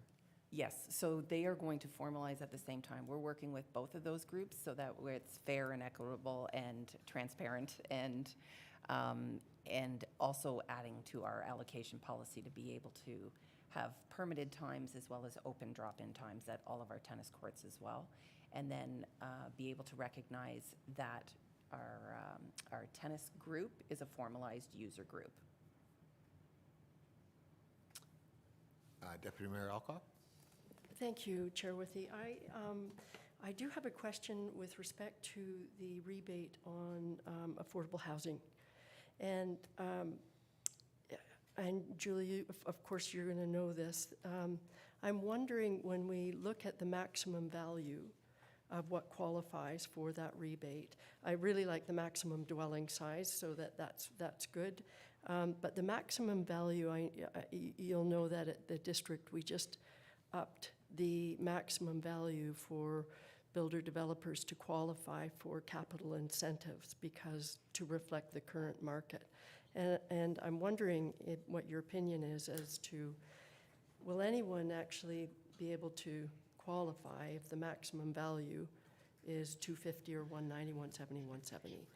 And because trying to build anything for that is probably not possible. And again, we had this discussion at district, raising it so that more people could qualify under this. Kristen, or whoever, Julia? I'll let Kirsten speak to it as well, but it is certainly something that we keep talking about, so it is something that we could look at increasing. Thank you. I would add to that and say it's something that we've been struggling with and trying to figure out a better way to do. I know that this program that was implemented quite a number of years ago, we don't have very much uptake on it. And it's not just because of the numbers, it's, I think, how the program is structured. So that's something we've been reviewing and that we want to bring forward a new program. That would be fantastic, because if I may, I apologize, Chair Withy, but that was one of the reasons at the district that there wasn't any uptake, because it wasn't possible to build with the current maximums. Thanks. Councillor Thompson? Yes, thanks, Chair Worthy. With regards to community services, is it sort of fair to say the general increase across the board is at in the 5% range? Who's Julia? Yeah, I would say that that's a fair statement. That is at the 5.4% increase. Okay, thank you. Okay, seeing no further hands, I will, I'm sorry? Okay.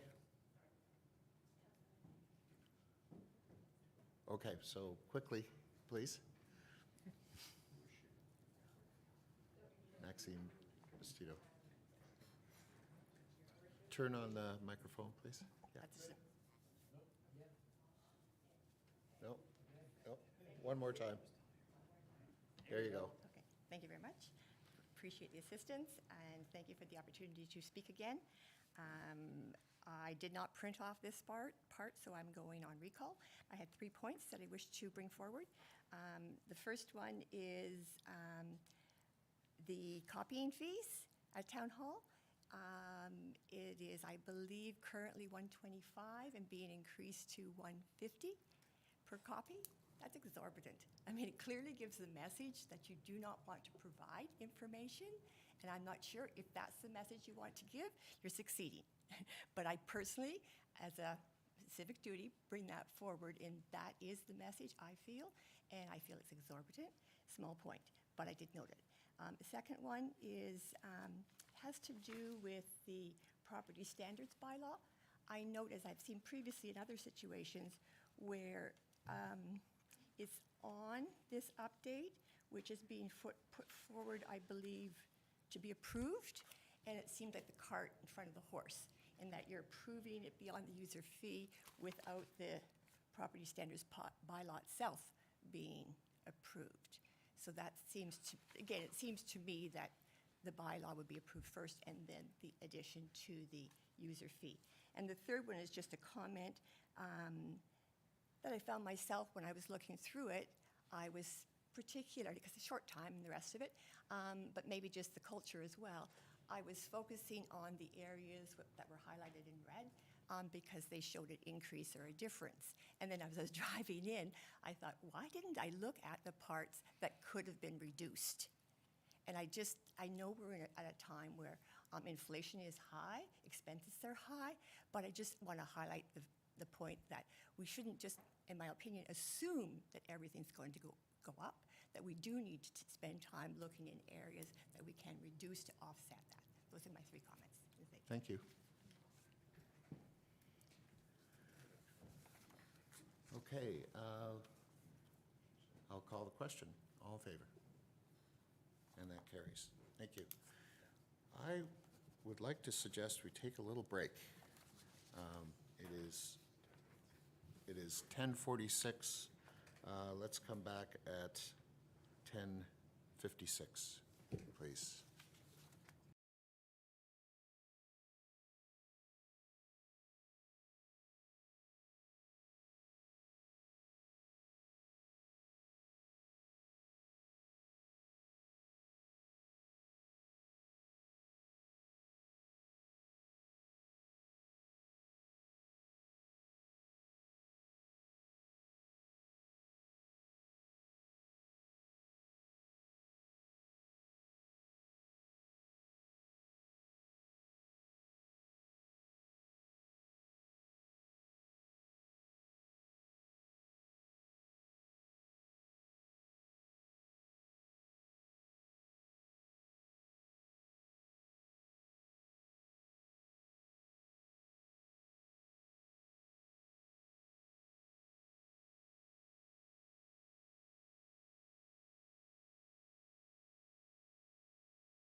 Okay, thank you. Welcome back.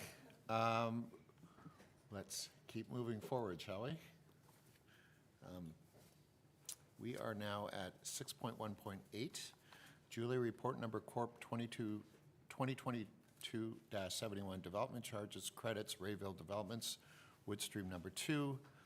And I have a motion moved by Councillor Schumacher, second by Deputy Mayor Alcock. It is recommended the committee approve providing a credit for works as it relates to the outdoor recreation portion of the development charge for the units covered under Phase 2 Woodstream subdivision agreement, with the maximum credit being the lower of the outdoor recreation portion of the DC payable or the cost of the work relating to the trails and parkland. Julia. So this report, if you recall, was in response to Council's request for more information on a previous committee report about providing these DC credits for the amenities being provided by Rayville Developments. So this is specific to that one development. I believe it's the Woodstream development. So attached to this report is more detail regarding the proposed amenities, which includes parkland with a child's playground, a sports complex, and entrance feature. So that's attached to the back of this report. It's also too important to note that through the planning process, the developers provide amenities that generally result in assets being transferred to the town, in addition to roads. In July 2021, Council approved the Land Development Standard document, and this is the guidance that staff and developers use when they are providing these amenities and doing land development. And these set the standards for these types of assets. So in general, the final details of the amenities wouldn't be approved by Council. However, staff would ensure that any assets when being transferred to the town are meeting those land development standards. It should also be noted that the amenities being provided or proposed in this development will be available for public use and do support the recommendations in the Community Services Master Plan. Great, thank you. Any questions, comments? Seeing none, I'll call the question. All those in favor? That's carried, thank you.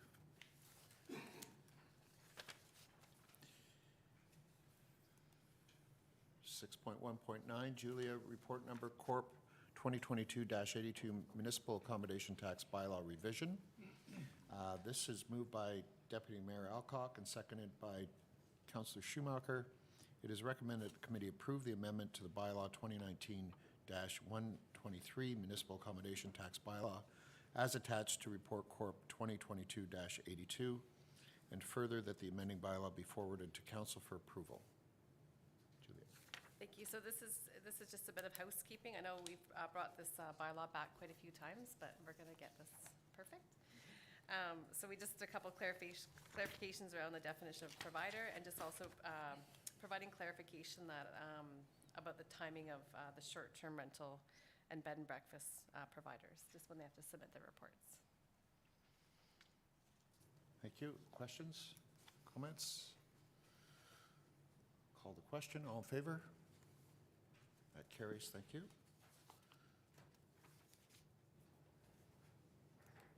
And finally, for me, 6.1.10. CAO Corey?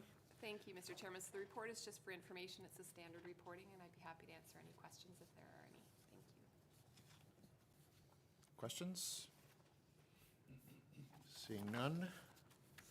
Thank you, everybody, and I am happy to pass the baton. Thank you, Councillor Withy. A yeoman's effort. Community Services, we've got one item, and it's for information. I'm going to welcome Trish Conley-Knight to the table. It is a report CS 2022-26, Muskoka Area Indigenous Leadership Table, 2019 to 2022, the accomplishments highlighted. So, Trish, the floor is yours. Thank you.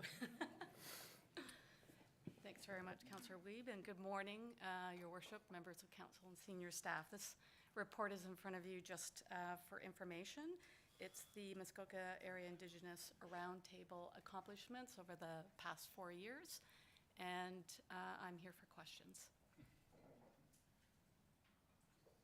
Okay, I'm going to go to, I know that we're going to have some input from the audience, but I'm also going to go to committee, I think, first. Crystal, what's the protocol on it?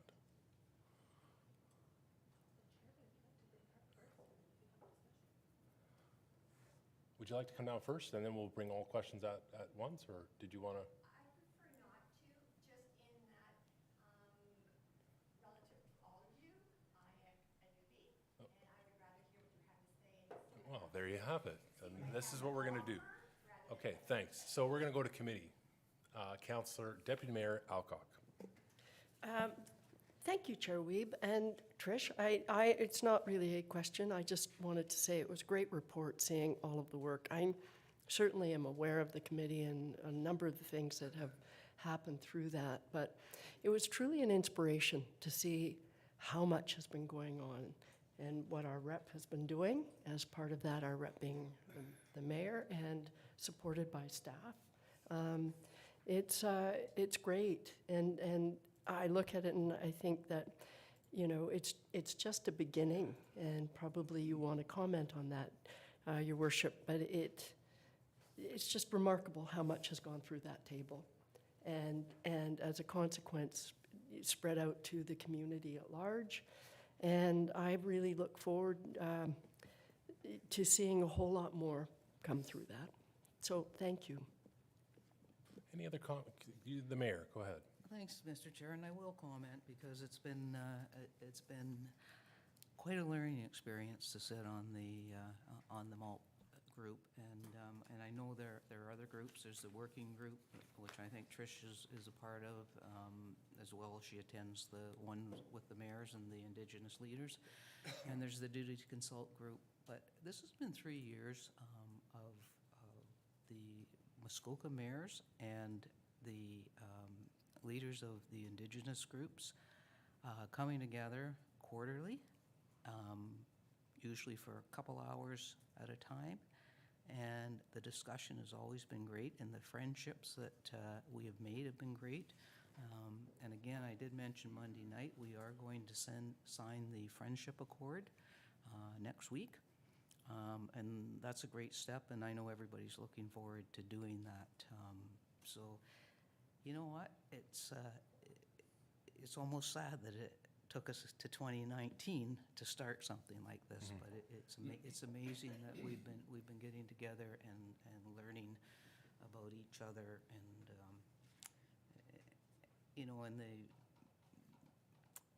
the duty to consult, realizing the things that we have to do before we move ahead. It was like when we came up with the commitment rock, the input from Rama was so important, so that we got it right. And so anyways, it's been a wonderful experience, and you know, the next mayor of Huntsville, I hope you get as much out of it as I have, and thanks, Trish, for everything that you've done. And of course, from district, Tina Kilburn leads that entire group, and I know she put together most of these accomplishments, and it's been great. Thanks for those comments. I was just going to ask you a question. That would be, do you anticipate at least how it stands, or perhaps growth in the future with this roundtable? I absolutely do. I don't think this is something that's going to end with the next election by any means. So great. Okay, I'm going to go to Councillor Schumacher. Thank you, through you, Chair Weeb, and yes, great report, Trish. And I would just reiterate too, sitting on the Accessibility Committee at the district level, Tina did come through and do a presentation for the MALT or Multi group as known, and yeah, great feedback within our committee as well.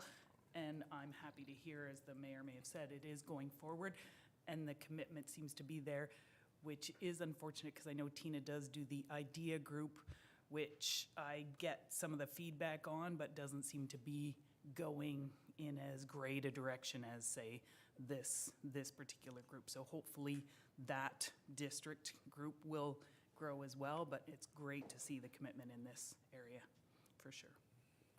Any other comments around the table? Seeing none, so if, Maxine, if you'd like to come down as you've requested to speak on this, you'll be afforded 4 minutes if you want to add anything. 4 minutes, starting now. Yep.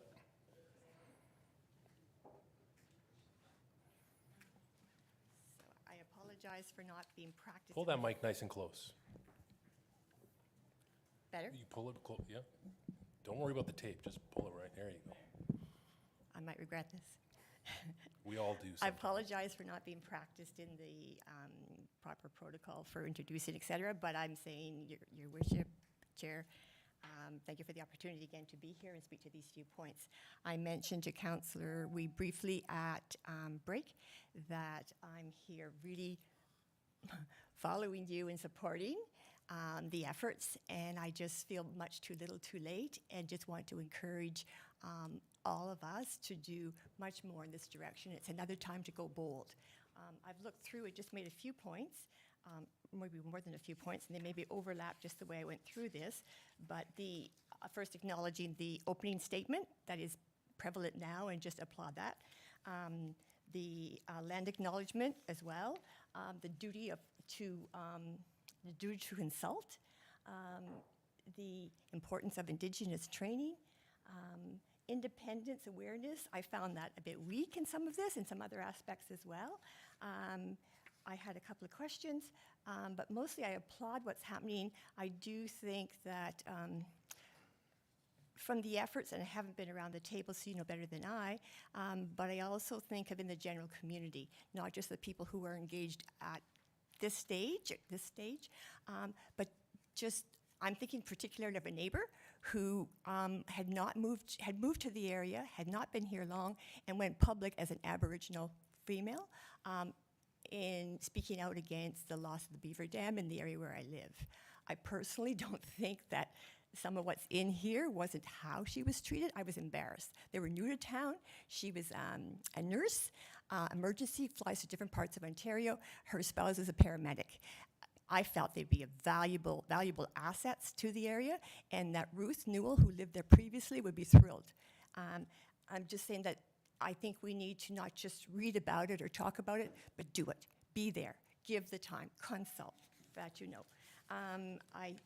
Small point, I noticed Muskoka, maybe not so small, Muskoka Conservancy is listed as guest several times, and then I noticed in April, it appears as though he's a participant, so I'm not sure if they're now a part of that group or if it's still a guest. That was just a question, comment. I also feel I wouldn't have minded seeing some of the next steps that I referred to, just to have an idea of more of the progress.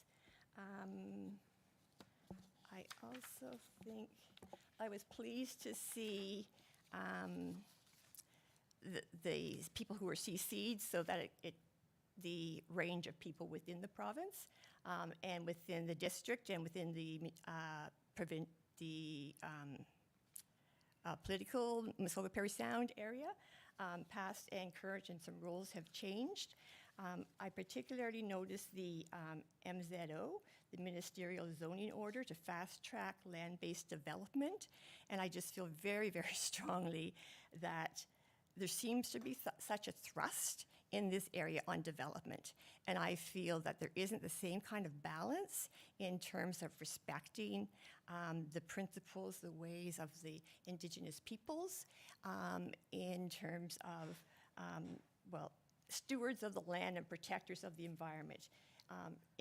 Indigenous people cannot do the job Creator bestowed upon them for our collective benefit. And so just the meaningful consultation is so important, and I don't know that it's happens as much as it should, or as often, or to the extent that it should, when the emphasis is on the dollar and is on development.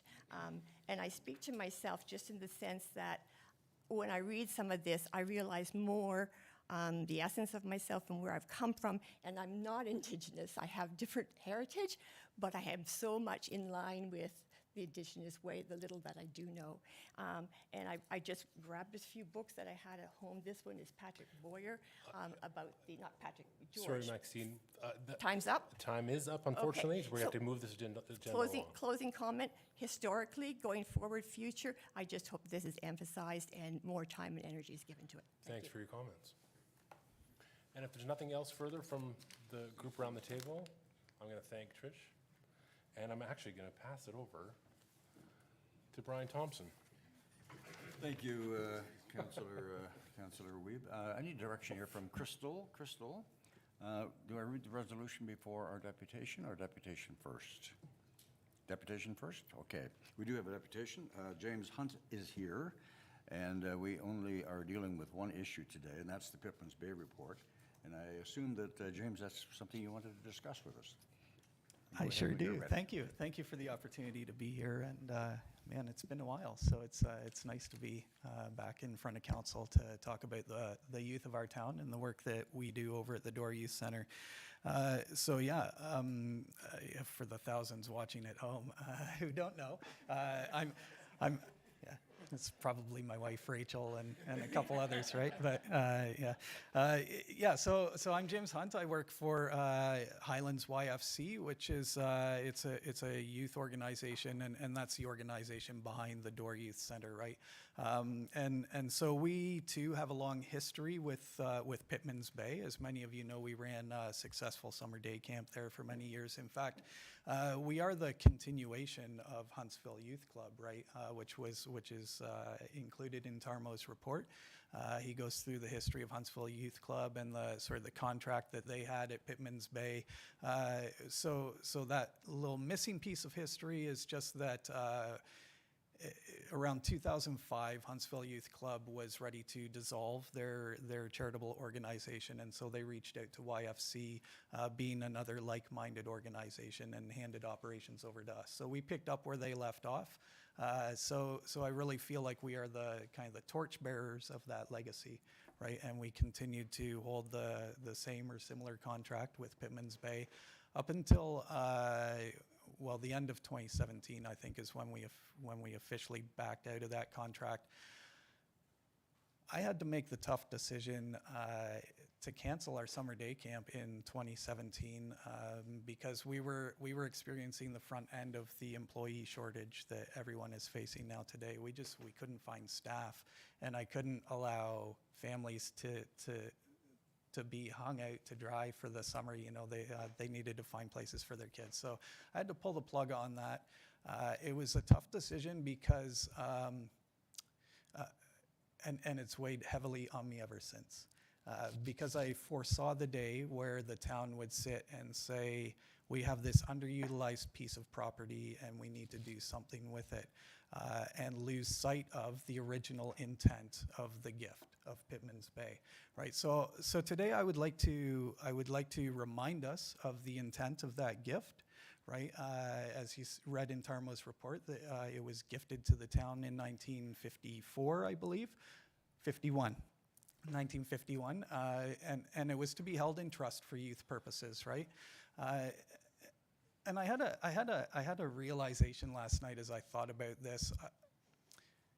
I think we need to tweak the language around that a little bit, because I've fallen into this trap too. When we talk about Pittman's Bay was gifted to the town for youth purposes, it leads to the mindset that Pittman's Bay belongs to the town. And so I understand why the town would sit and say this is underutilized and we need to find a solution and start to explore other options outside of the original intent of that trust, right?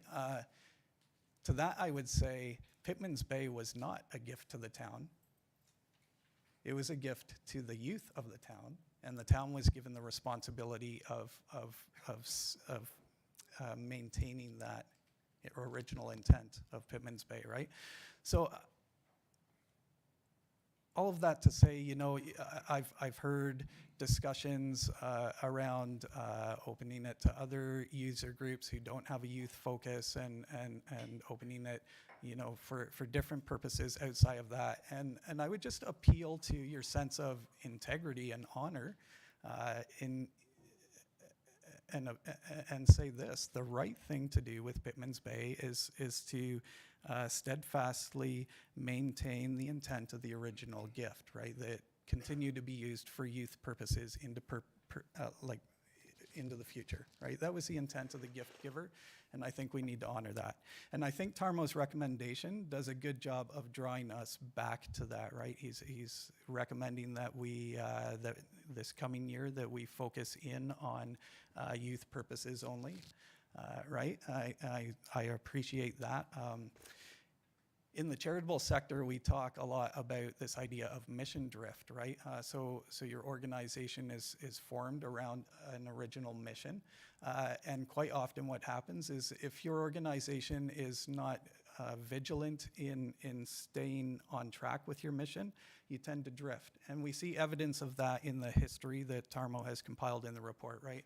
There's been decisions in the past that have veered away from the original intent of the gift, right? So again, I appreciate the fact that Tarmo is bringing us back to that, and again, I would implore council to really commit to focusing in on that original mission of Pittman's Bay.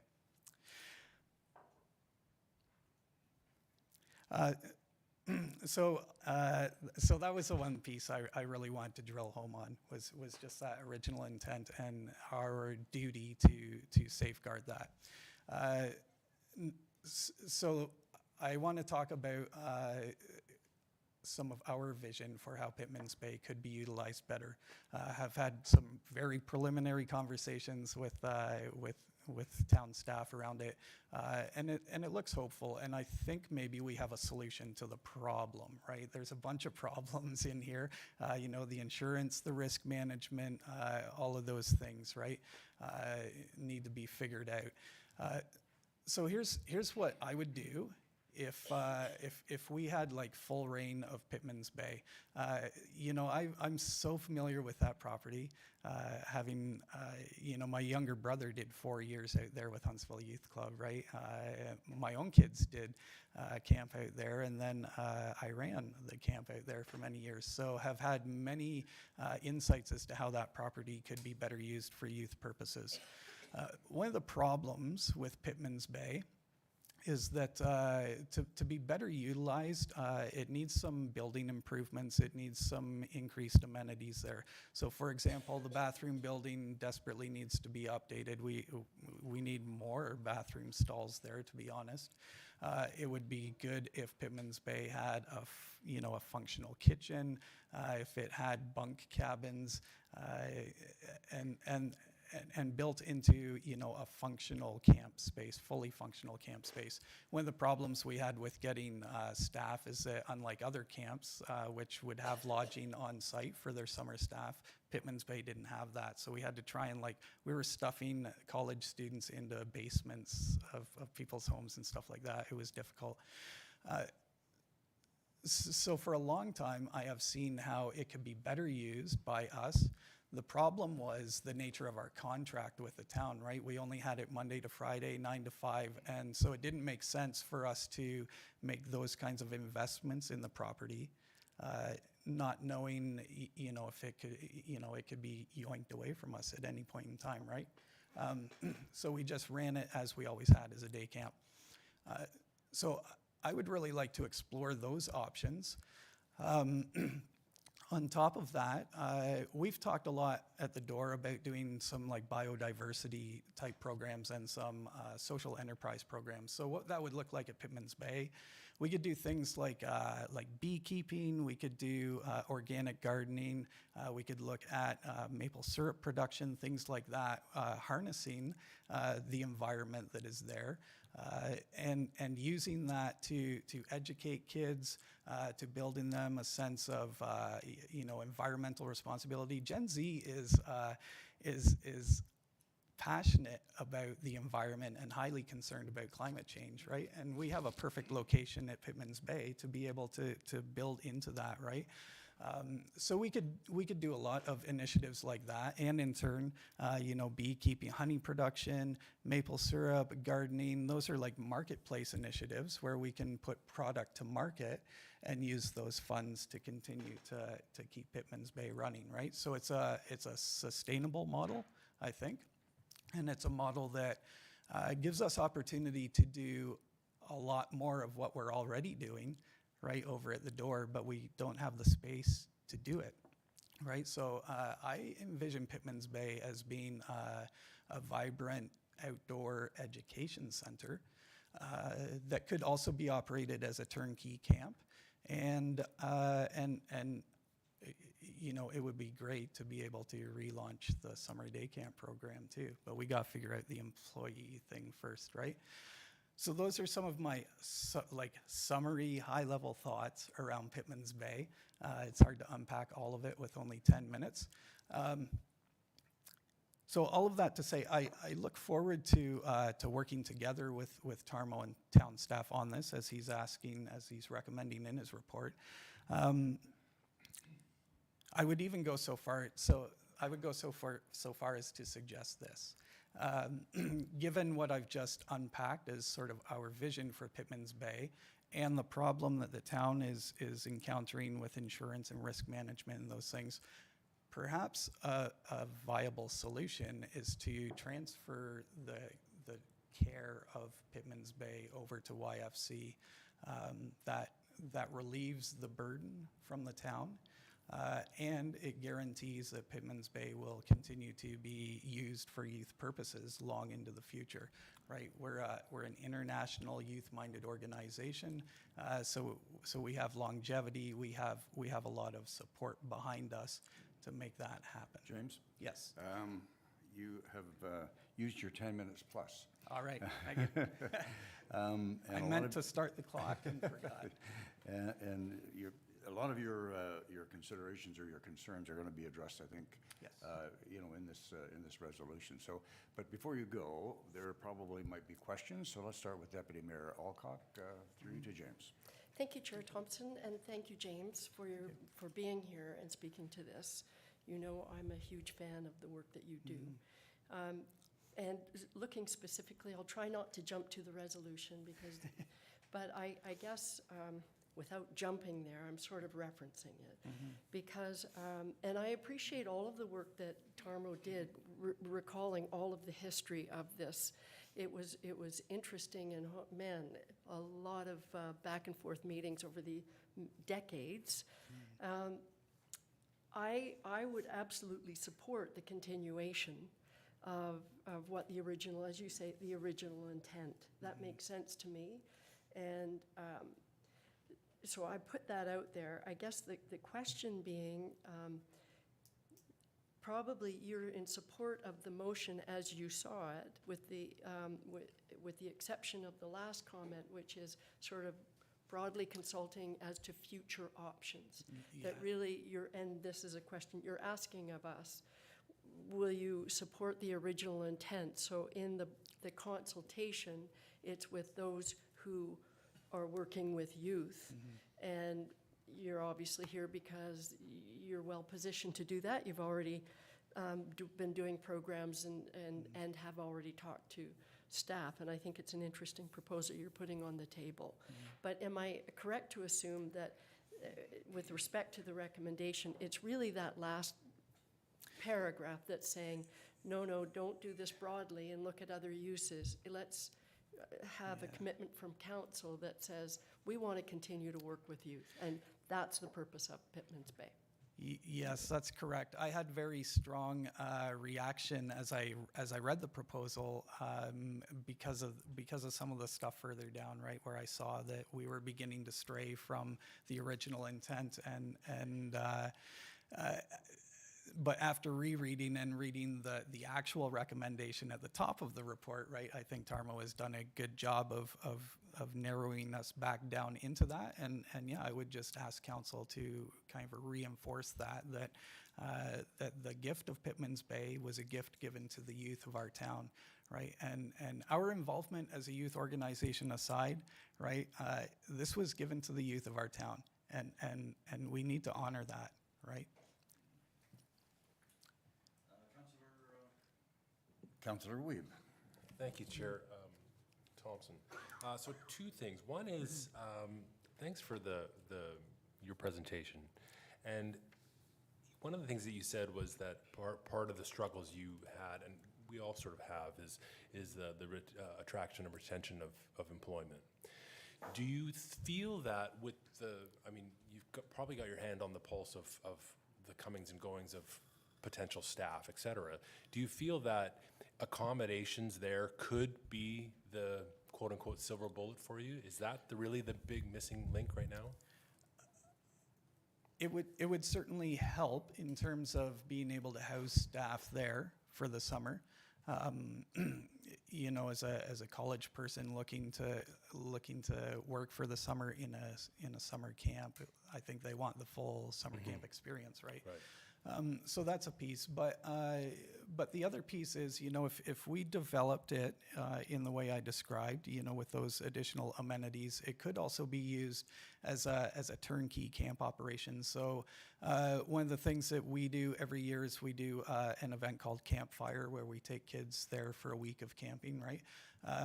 And so again, YFC is a large organization, so I could see, you know, Toronto YFC bring their kids for a week, or Kawartha YFC bring their kids for a week, right? So, and in that way, we just have to have, you know, myself and another staff to help facilitate that. But they can roll in and run their youth events and roll out. And other groups as well, you know, there's been a history of you know, cadets, scouts, guides, fully supportive of those groups continuing to be able to use the space as well. Thanks for that. My second question, if I may, do you foresee it becoming more of a year-round endeavor? Absolutely, absolutely. So, so again, you know, I mentioned maple syrup production, so now we're talking like early spring, right? We could do all kinds of winter stuff out there too, right? Cross-country skiing, snowshoeing, all kinds of activities that we could take kids out there, winter camping. I would love to see it. Yeah. So I would love to see it become, you know, a year-round, youth-centered outdoor center. Okay, thanks for that. Yeah. Mayor Terziano? Thank you, Mr. Chair. James, thanks for being here today, and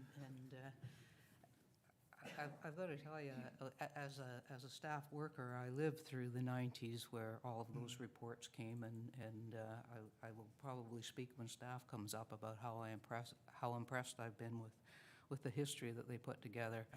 But mostly, I want to thank you for saying something that I know I've been trying to say for years every time Pittman Bay has come up, and that it was a gift to the youth of the town, not a gift to the town. And we lose sight of that just as recently as in our community master plan. It started talking about what we should be doing with it. You put it so well. It is a gift to the youth. It does not belong to the town of Huntsville. We're simply trustees or stewards, and at the end of the day, actually, we're supposed to have a different body that's actually the trustees. So I really look forward to you working with the town and getting that property back for its intended use. So thank you. Thank you. Thank you. I picked up on that same comment, Your Worship. So yeah, I thought it was I thought it was totally appropriate. Councillor Schumacher. Thank you through you, Your Worship. And yes, as one of the youth who use that in Girl Guides, I do have memories of camping at Pittman's Bay. And so, yeah, I guess within the report, and maybe I'm not tapping on the youth of do Girl Guides and Scouts still use that, or is it more just your group that is using Pittman's Bay to? So my understanding is, and town staff can speak to that, I'm sure as well, historically, we've been the primary user group. Those other organizations have used it kind of here and there through the years. Years ago, Yeah. maybe let's just say for me. Yeah. Yeah, okay. And I do like what you had mentioned with response to what Councillor Weeb had said. I mean, I know, again, for myself growing up, VK Greer did a maple sugar bush kind of concept, right? And I think that's kind of gone away from that. And I think a lot of the, growing up, we did winter electives, and maybe pairing with schools to create opportunities for different types of winter electives would be a good opportunity there as well. Absolutely, yeah, I agree. Anyone else? Okay, thank you, James, very much. All right, thank you.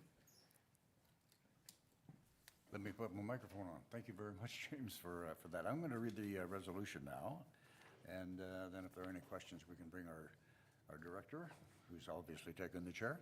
Moved by Deputy Mayor Alcock, seconded by Councillor Schumacher. It recommended that committee direct staff to restrict the use of the Pittman's Bay property and facilities for the purposes of conducting youth programs in children's day camps only, ages 16 or less, for the 2023 calendar year.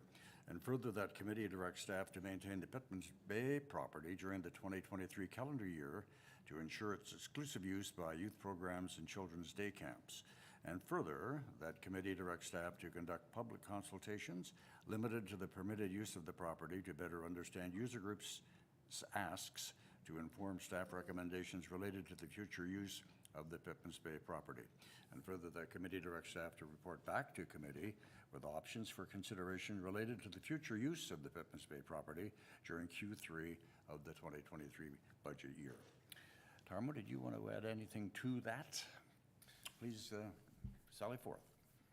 I was glad to hear the ask for a washroom in Pittman's Bay because that links to the other very long-standing discussion at committee. Having said that, just a little bit about process and what I walked through, or how I walked through this. I want to call it an issue. It's not really an issue, but the history for Pittman's Bay, and that is I took the 1951 agreement and tested all of the documentation, other agreements, council resolutions throughout the years against that 1951 agreement to check to see whether or not that 1951 agreement still stands today. As recently as in the 90s, there was a legal opinion or legal advice sought and presented in open council stating that the 1951 agreement was in full force and effect, and nothing since then has actually changed that would amend that agreement. So where we are is with both in the spirit of as well as contractually, the town is still bound to that 1951 agreement, at least in the analysis that staff have completed. So that's where we are with Pittman's Bay, and really that forms the basis of the recommendation, that we don't lurch forward with a decision right away, that we do a little bit more homework, and make a really well-informed decision around the use of Pittman's Bay. Deputy Mayor Alcock. Thank you, Chair Thompson, and thanks, Tarmo. And I repeat, it was a really interesting report. A lot of research went into that. But it only reinforced, just as you just said, that the intent was for youth. So I guess I'm looking at the motion and two questions around that. One, there's an age limit in there of 16 or less, and I'm not sure why we would do that, because I mean, youth is anybody less than, I don't know. I just think that all of a sudden, what if you have 17-year-olds that are desperate to participate and we've just excluded them? So I wasn't sure why we have that unless that was referenced from somewhere else. So that was one. And the second, if I may, it's the same, we're dealing with the resolution. So it's elements of the resolution I think are very good, and certainly as you just referenced, let's right now it's only for youth services. The last paragraph, I'm wondering why we then branched out and talks about directing staff to report back to committee with options for consideration related to the future use. And that's where I guess I would prefer to see wording that's future use in relation to youth services. And if I had my druthers, it would even be more sort of directed to those who provide youth services. So there is a question in there. How did we establish the 16 or less? And why, if we were tightening and sticking to the intent, then we broadened it in the last paragraph to have options. Tarmo. Through you, Chair Thompson. So second question first here. In terms of the narrowing or broadening of the question in this case, I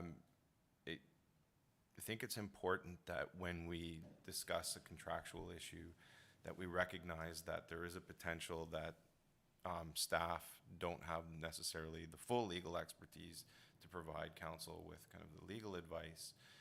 And if something were to come up in consultations that suggest, legally speaking, we can do other things, then we need to leave it open to council to be able to make decisions related to that property, whatever those decisions might be. Council, of course, is free to direct staff however we see fit in terms of narrowing it down maybe at this point, but intentionally left that open because we don't have all of the answers at this point in time.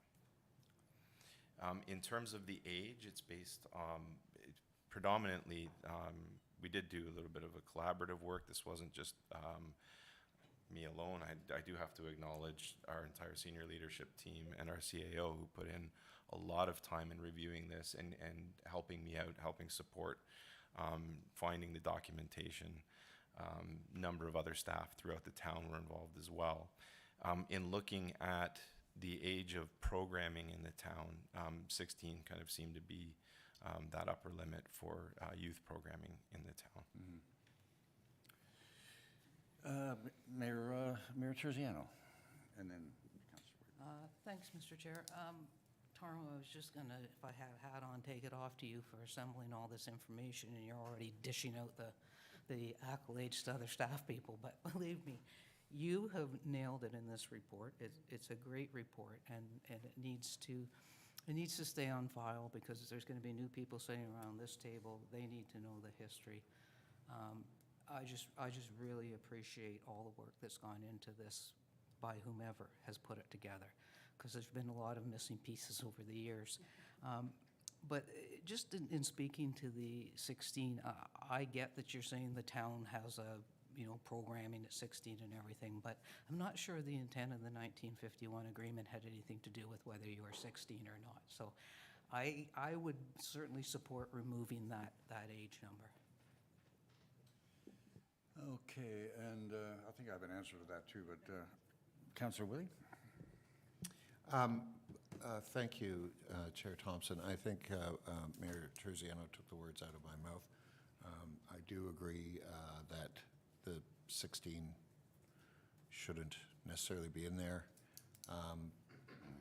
So I would like to see that changed, and I don't have a problem with the last clause either. I think you made a good explanation of that, so, great report. Thanks. Question I have for you, oh, I'm sorry, did you have a question? I think Councillor Fitzgerald as well, but mine Well- was more because James had his hand up in the audience, so I wondered if it was like a Price is Right thing and he was gonna put out some numbers for us around the 16. Yeah, it was. Yeah. I don't know if I have to come forward for this or not, but very quickly, while the town's youth programming might go to age 16, other youth organizations such as ourselves work with, we work with 13 to 18, sometimes a little over, sometimes a little under. So I think consideration also needs to be given to those youth organizations that are running programming for broader age range. Thank you. Okay. Councillor Schumacher, you're done? Okay. That was it. Councillor Fitzgerald. Thank you, Chair Thompson. Great report, Tarmo. Lots of information. A lot of it surprising to me, primarily since I've been on council. It seems Kid Max ran as a camp, and then it was open for public rental for community members. So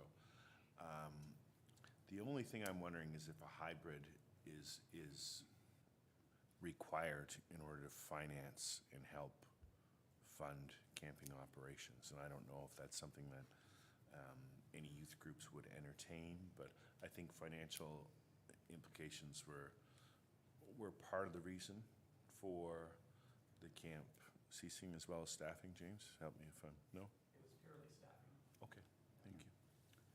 So apparently it's not a factor. Okay, thank you. Did you have more to, Councillor Armour? Thank you, Chair Thompson. Just a quick question. I like what's being said here and what's around the table and in the report. I'm just wondering, when we're conducting, it talks about youth programs and children day camps only. I'm just wondering, should we broaden that a little bit? Because there are groups out there with mental health issues, et cetera, that take, adults who have addictions into Algonquin Park camping for a week and et cetera to try and get them back to nature and bring them around. I'm just wondering, should we limit to just that, or should we put something a little broader in there so that other groups with older people with crisis could actually maybe use it? Through you, Chair Thompson, we can do we can add wording in there. What I would suggest, however, is to stick with the current recommendations, and then based on the consultations and work we do, we would come up with a solution that may be broader based, owing to acknowledging the language in the 1951 agreement and sticking to that agreement. Yeah, I was going to add to, I think the concerns we've heard, around the table here with regards to wage and so on and so forth, they would be taken care of, I think, in our second further that. Am I correct in assuming that, Tarmo? In the second for that. That's Yeah, with the absolutely, absolutely. public consultations and so on and so forth, for recommendations, and coming back from that, and that could then, the age situation could be handled at that point, and these other groups that Councillor Armour is talking about as well. Am I sort of correct in assuming that? Okay. All right, so if there is an amendment that is being requested then by council, it seems to me it's not necessary at this point, but if somebody wants to put forward an amendment, let's hear about it. How about Deputy Mayor Alcock? Thank you, Chair Thompson. I think at the very least, I would like to move a motion to delete the reference to ages 16 or less, just because we had that conversation, and I don't see I like James's response that other organizations that will use this don't have that definition. So that would be, at the very least, I would like to move that. Okay, Councillor Withy, and then Councillor Fitzgerald. I would just like to second that amendment. Okay, thank you. Councillor Fitzgerald? Thank you, Chair Thompson. I think the word day should possibly be removed too, because it limits it to day camping in this onset of the recommendation. I'm sorry, would you repeat that a little louder? Youth programs and children's day camps only. So it sort of proposes that we don't sleep overnight. Okay, Tarmo? Chair Thompson, I think Director McKenzie wanted to speak on that point. Just with regards to taking the day camps out of there, we don't have insurance for camping overnight as part of our town policy. So that is part of the issue that we need to make sure that we address before we look at allowing any overnight camping to occur. Okay, once again, I think a lot of these concerns and could be handled with the second further that when we get through public consultations and so on and so forth. So, Councillor Fitzgerald. Sorry to chime in again. Is that something that needs to be addressed before we receive any input from the public, or we have no available overnight use at all until we sort out that insurance factor? Julie? So people are going to go ahead and come up with business models, plans, ideas, and it may be for not. Julia? Yes, my understanding is that if we are looking at different uses of that, then that would be part of the whole process, is to look at what we need to do from a risk management point of view, and then also to make sure that we can include that in our insurance policy. But right now, as it stands, we don't have that. Okay, Mayor Terziano? Thank you, Mr. Chair. I agree with removing the 16 years, but I also think that I would remove the children's day camp and have it conducting youth programs and children's activities. I don't think I would start suggesting that it's only for a day camp use. There's a lot of other activities by youth and children that could be considered. Mm-hmm. Crystal, this recommendation could be read as is if we just took out the parenthesis of the ages 16 and less? Can we do it a friendly, or we don't do friendly in this town, do we? No. Okay, so the recommendation then, is that going to be put up on the screen? And what do I have to read now? Not the whole thing again, do I?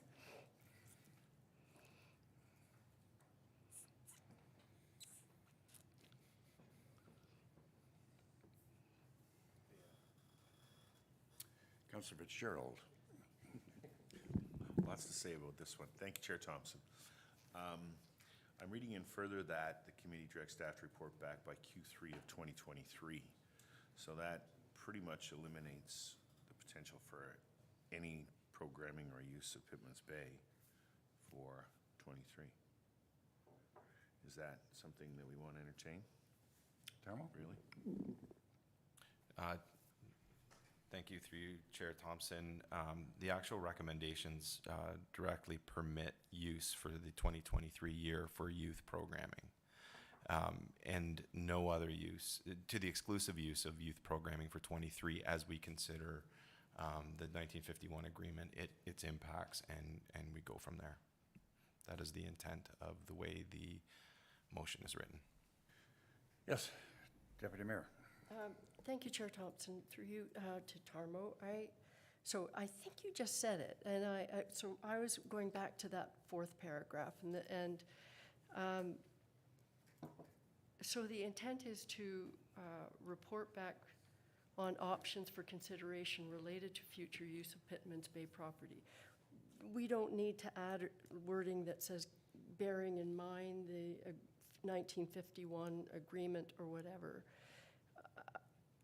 Or were we wanting to leave it wide open so that if someone came back with an entirely separate proposal, that's okay? Because in my opinion, I think the consultations do have to revolve around many different types of options with regard to youth programming. So maybe I'm being dense, and you've said that, Tarmo. Tarmo? No, through you, Chair Thompson. No, I look to council's direction as to what council would like done in terms of the consultations and what the intended use would be, how we conduct those consultations. These are not consultations that would be scheduled without further discussions at committee to make sure that we're capturing the essence of what we're looking for.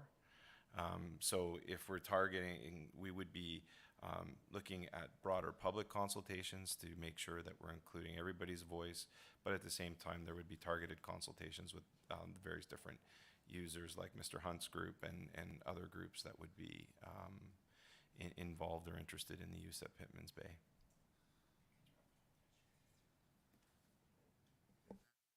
Crystal?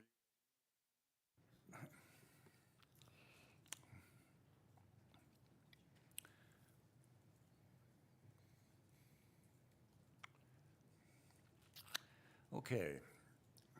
We have an amendment here, moved by Deputy Mayor Alcock, seconded by Councillor Withy, recommended that the following be struck out of the first paragraph, ages 16 or less, and further that the following words be struck out in paragraph 1 and 2, day camps, and further that the following be inserted in its place, activities.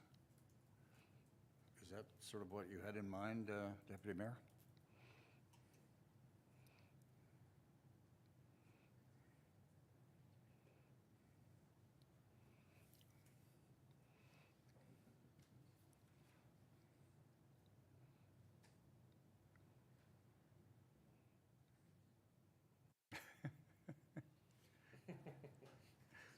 Did you want to,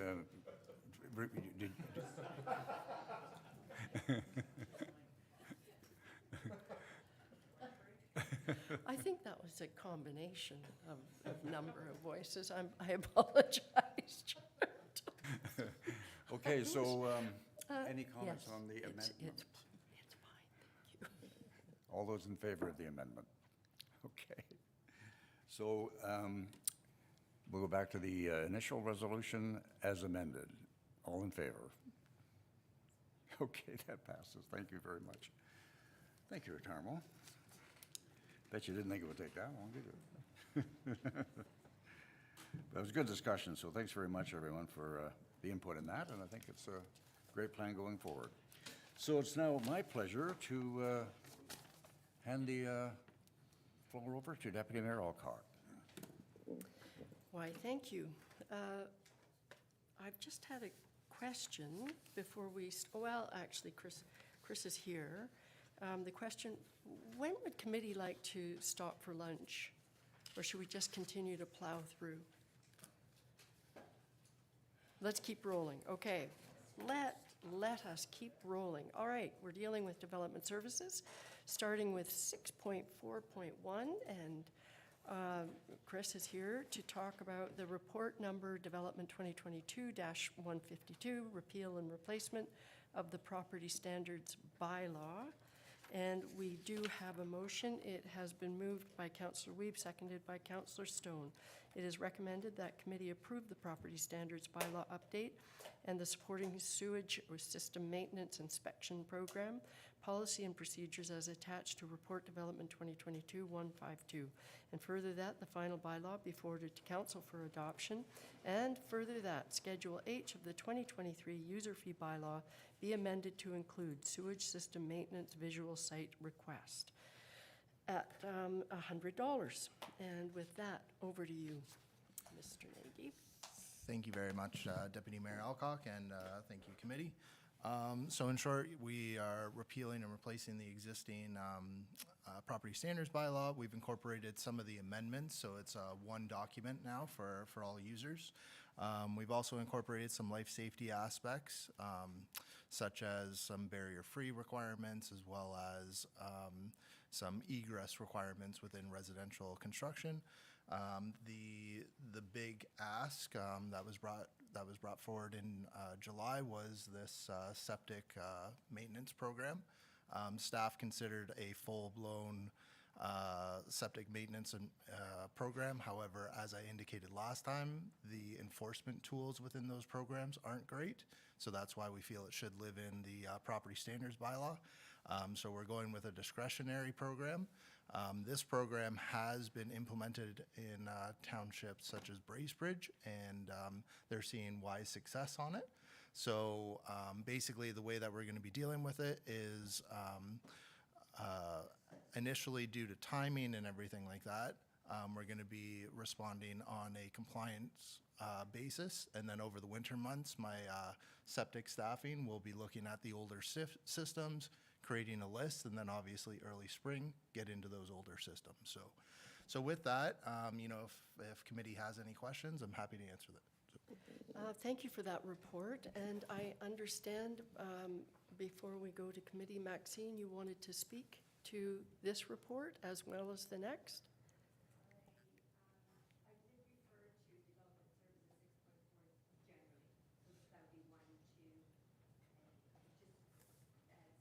So if you would like to, I understand that since we have a recommendation, we should listen to Maxine before we consider it at committee, correct?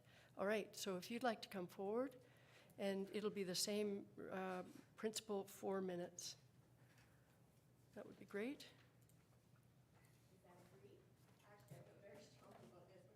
All right, so right now is your opportunity, so that would be great if you could come forward right now.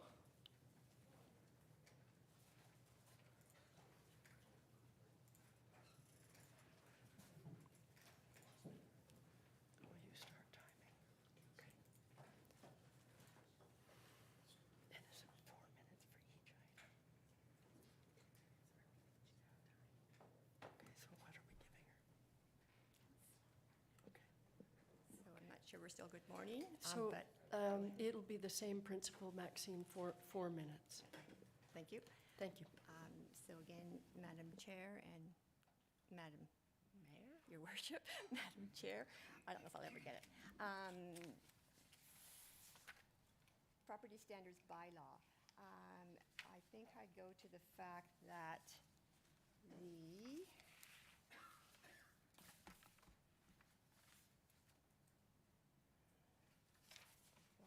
ticking. I want to go to the list. Sorry.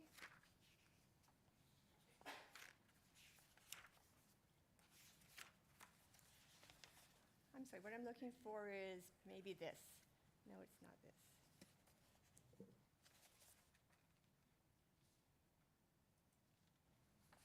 Give my 4 minutes is ticking, I'll go.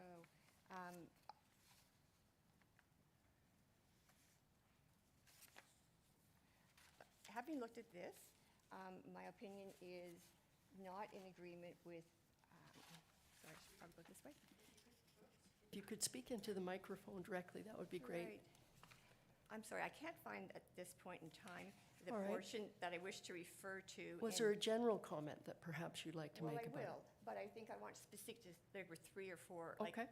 major things. All I right. don't see those offhand.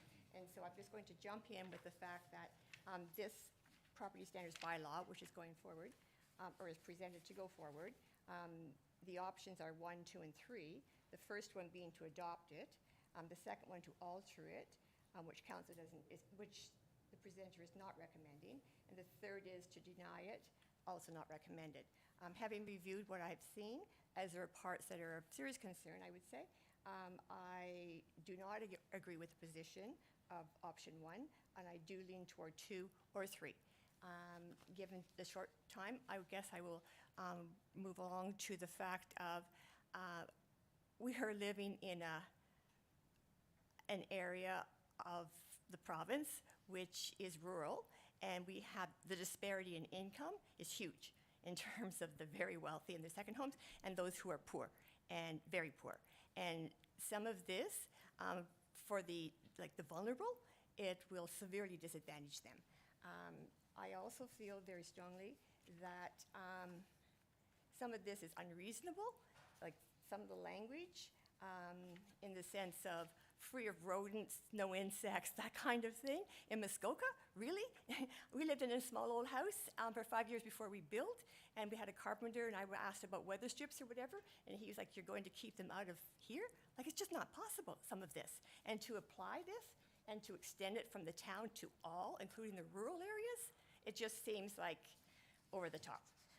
And as well, I would say that I've lived here since 77, where I'm living now since 85, and just the nature of the area, it's not a grade and fill, or it's not as some of this refers to. It's wild, it's rugged, it's the beauty of the area, some of that. And then I speak specifically to the fact that in the last couple of years, being this term of this council, personally, where I live, the effect that the town has had on the drainage, on the system, on encroaching on property, without the town's cleanup. 2 years since, almost 2 years since the Beaver Dam was breached, the town has yet to clean up the culverts. Maxine, just to let you know, the 4 minutes is up. I'll give you another minute because it took you a while to get to those points. But I just wanted to give you a heads up. So my final comment would be something to the effect of, I feel that this is an overarching bylaw.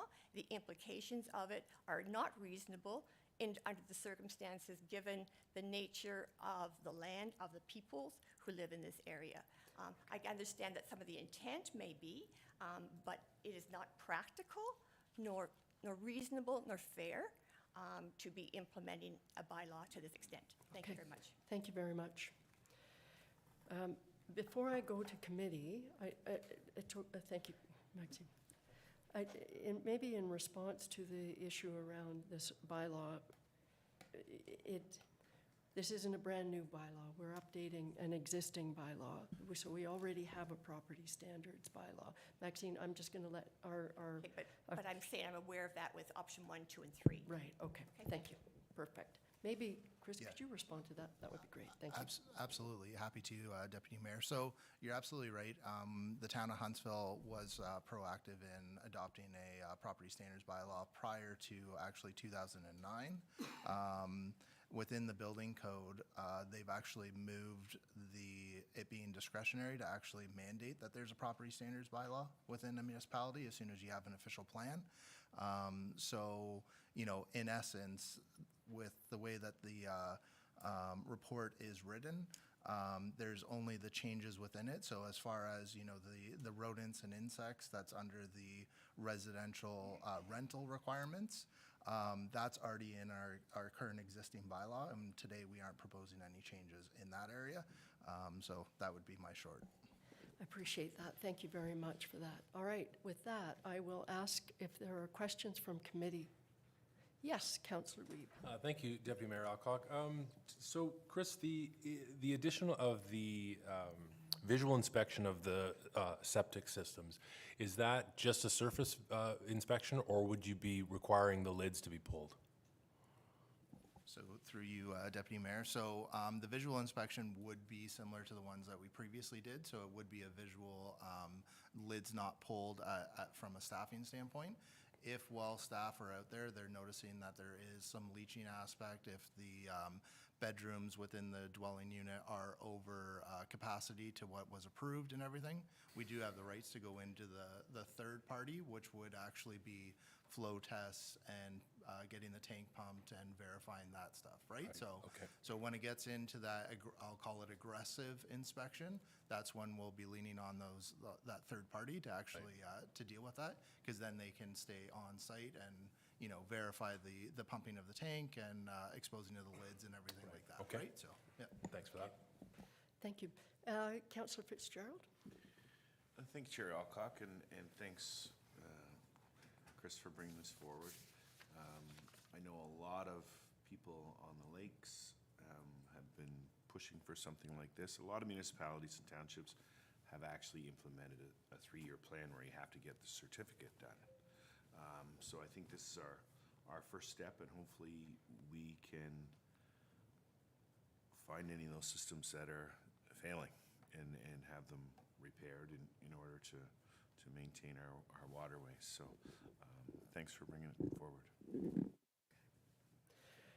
Are there, yes, Councillor Thompson? Yes, thanks, Deputy Mayor, and through you to Chris. So, Chris, with regards to the second further that, so the inspection sewage system maintenance visual, that's on request though. That's not going to be mandatory like we had back in 2003 or whatever it was?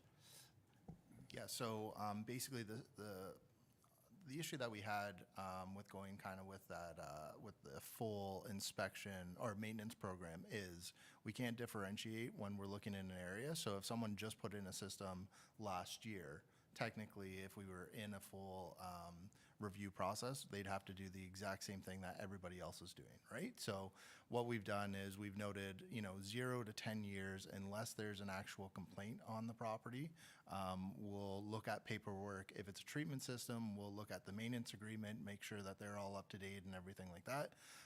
Basically, after 10 years, we reserve the right that we can go out and do a visual inspection, and then we're looking at, any of the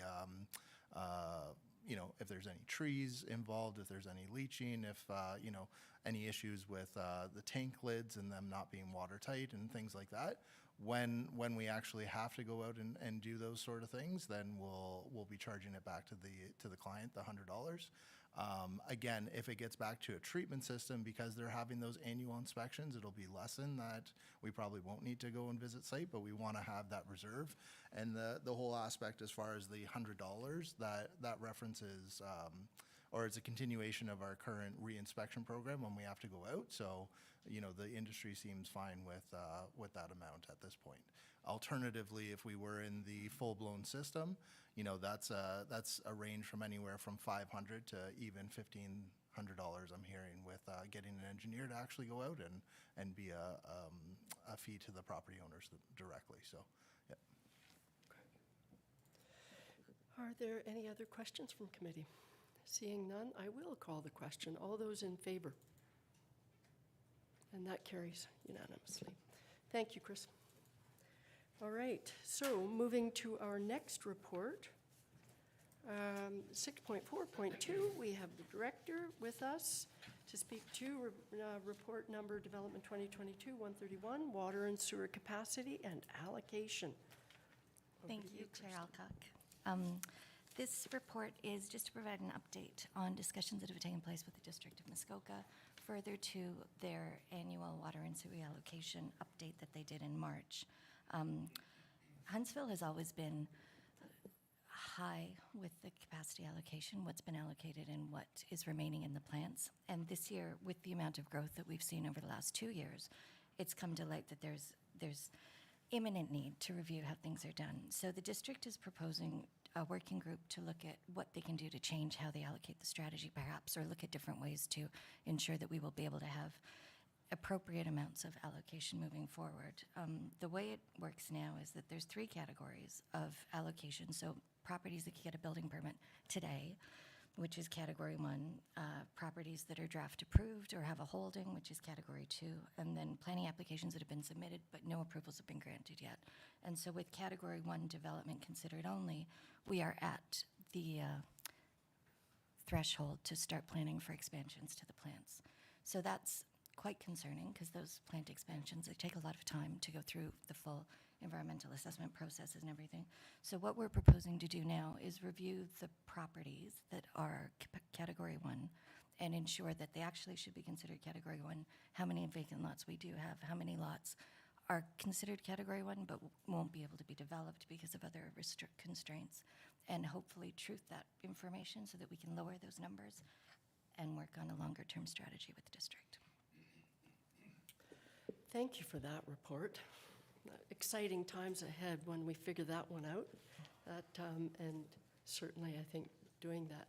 I have one last request from Maxime that she would like to speak to this report because there's a recommendation attached. So Maxime, are you still wishing to speak to this one?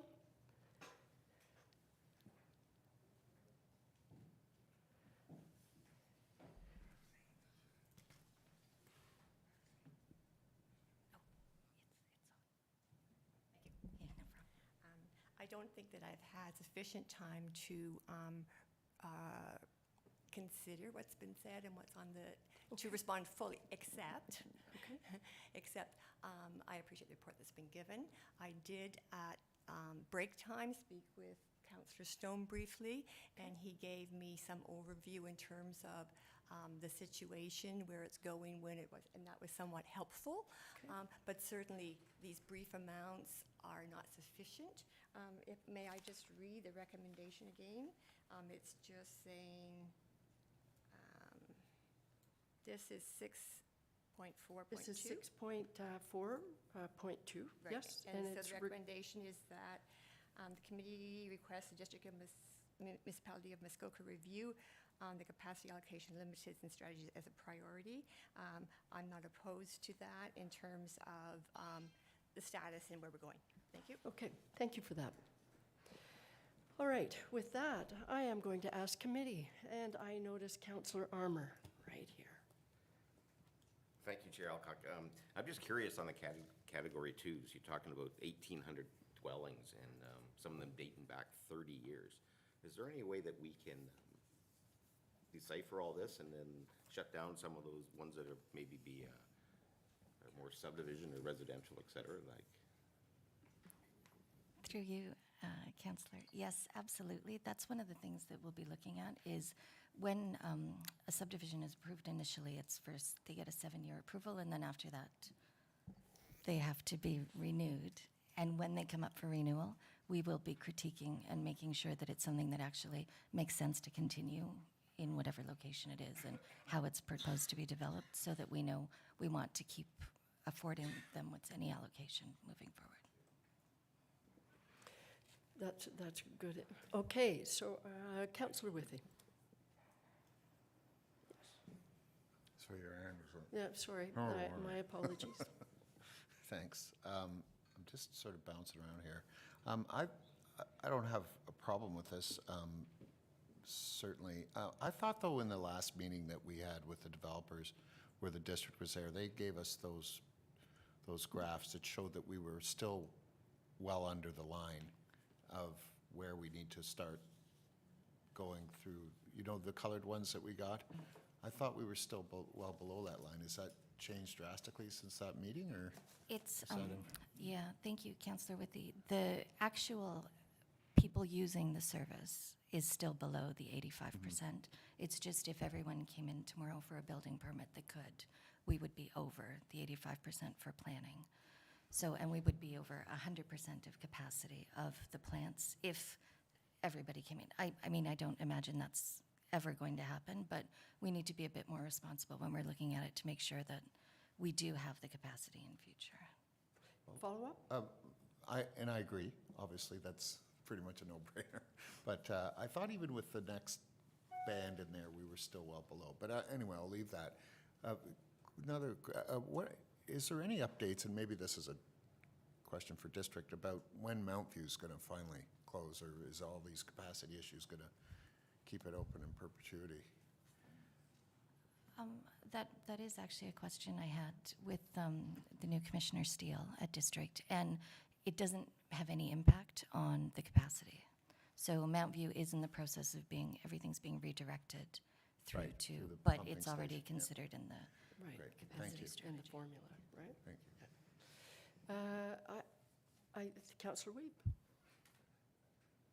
Thank you, Deputy Mayor Alcock. Quickly, Kirsten, do you know if there have been any discussions or considerations of having newer subdivisions and smaller developments do their own on-site sewage treatment rather than connecting to our grid, even though, let's say, the systems that would be nearby, but it, for one reason or another, might make more sense to just keep the treatment on-site? Has that been considered or at all bandied about?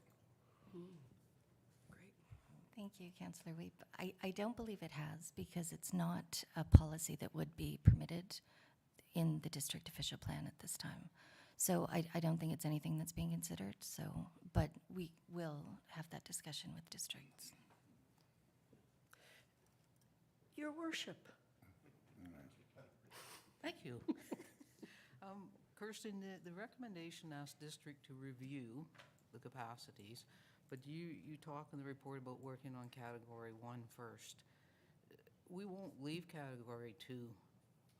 We'll be looking at it too, because there could be, even though they have holdings, it could be stuff that is easier to get rid of quicker than category 1, won't there? Absolutely. The district report was just at CAPS last week. And so they're in the process of formalizing their working group and looking at strategies. And we were going to do category 1 as our first step, and then work on category 2 as we go through. But it's not being forgotten or. Is there a bit of a timeline when you think that this working group would get through category 1? Or? From what I understand, they are going to be working on short-term and long-term strategies. Town staff specifically are looking at category 1, and then we'll just be providing perhaps more accurate information to the district as to what we think could be developed and what wouldn't be developed, so that they can adjust their numbers accordingly. So, But is this something you anticipate being a 6-month time frame or a 6-year time frame? No, I think it would be something, as soon as we get the opportunity, we'll just go through the list of vacant properties that are considered category 1, and then just, proof at the information. So. If I may follow up on that, when it was at CAPS, there's a recognition at District that Huntsville needs to be in a priority spot. Because in reference to what Councillor Withey was saying, if you look across the board in Muskoka, Huntsville's numbers, if everything went ahead, as Kirsten just said, were off the charts. So, and that has an impact for not just Huntsville, but all of Muskoka, really. So there is definitely a recognition that Huntsville needs to be out front and center as far as the analysis. So, okay, I am Councillor Thompson. He was next. Councillor Thompson.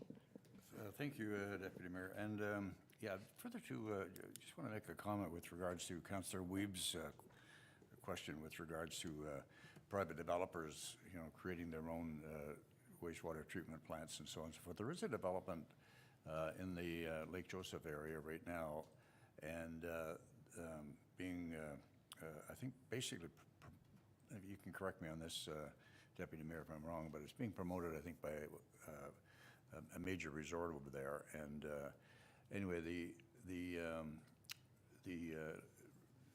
there's no quarter given from the MOECC with regards to wastewater treatment or anything like that.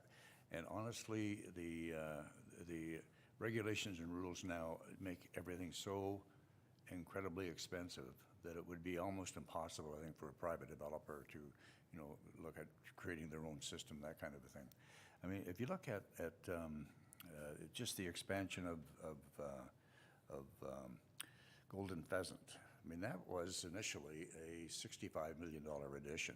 Now, because of some changes that were made along the way with regards to outfalls and the decommissioning of Mount View and so on and so forth, they were able to reduce that to $45 million, but still $45 million. You know, that's for us. And there's, as we say, there's that challenge that if all these developers came forward at the same time, you know, we're really up against it. It wouldn't happen. So for a private developer to create their own system would be, I think, virtually impossible for them to do it. And besides, they pay for that. Hopefully, they pay for that through their DCs anyway, you know, that kind of thing. So anyway, just want to make that comment. The cost is just crazy prohibitive. Okay, thank you for that. Councillor Fitzgerald. Excuse me. Thank you, Chair Alcock.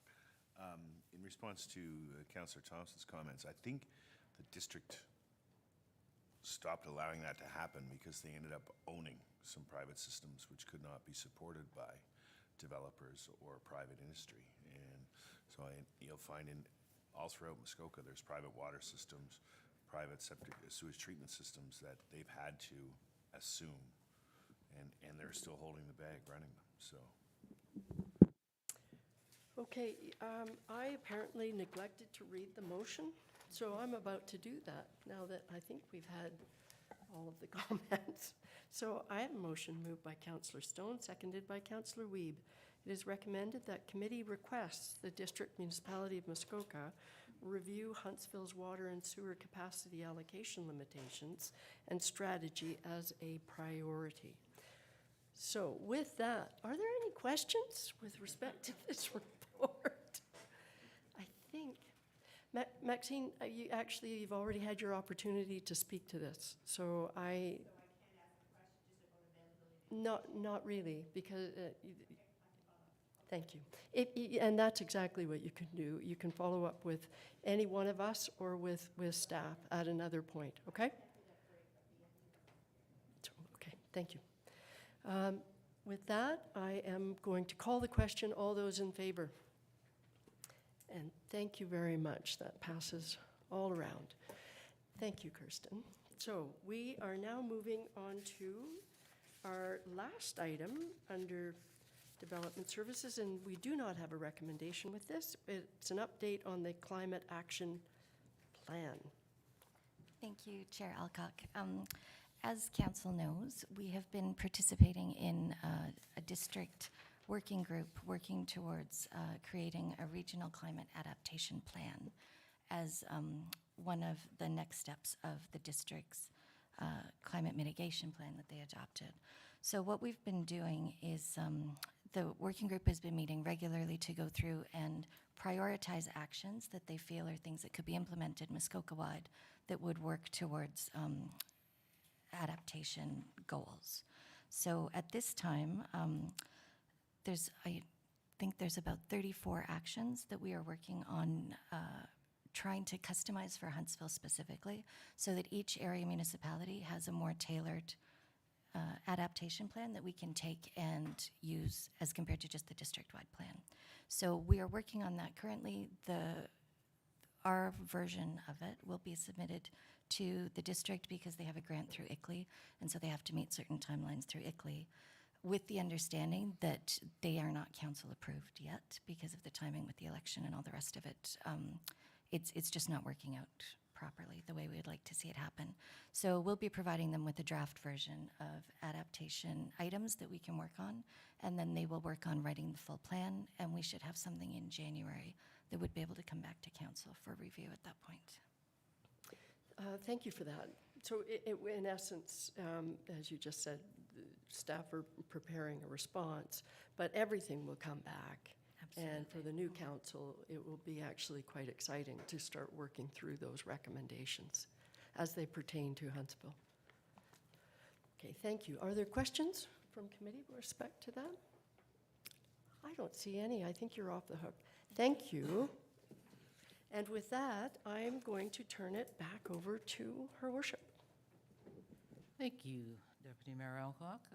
Council, it's 20 after 12. We've got about 6 items to go through and a closed session. Would you like a lunch break, or would you like 5 minutes to get another cookie, or would you like to just plow ahead? I think it's important that maybe staff get a chance to stretch their legs and get something in their bellies before we go ahead. Is that a lunch break or a cookie break? I think 15 minutes might be able to do it. Okay, is 15 minutes good for everyone?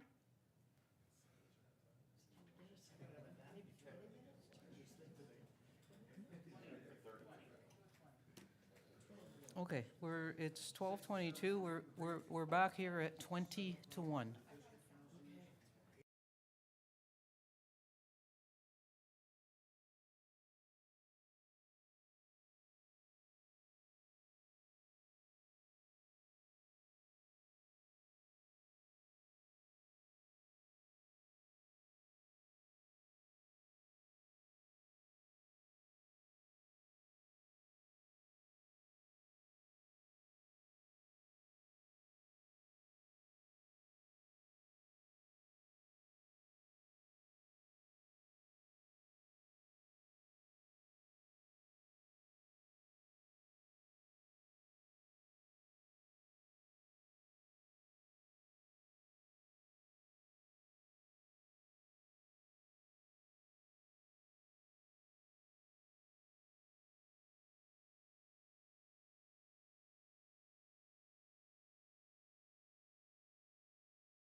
Okay, and we're back live, and we've got a little bit more of an agenda to get through. So, under new business, our first item is the Port Sydney Beach report update, and I believe Councillor Fitzgerald, you're going to be handling that one.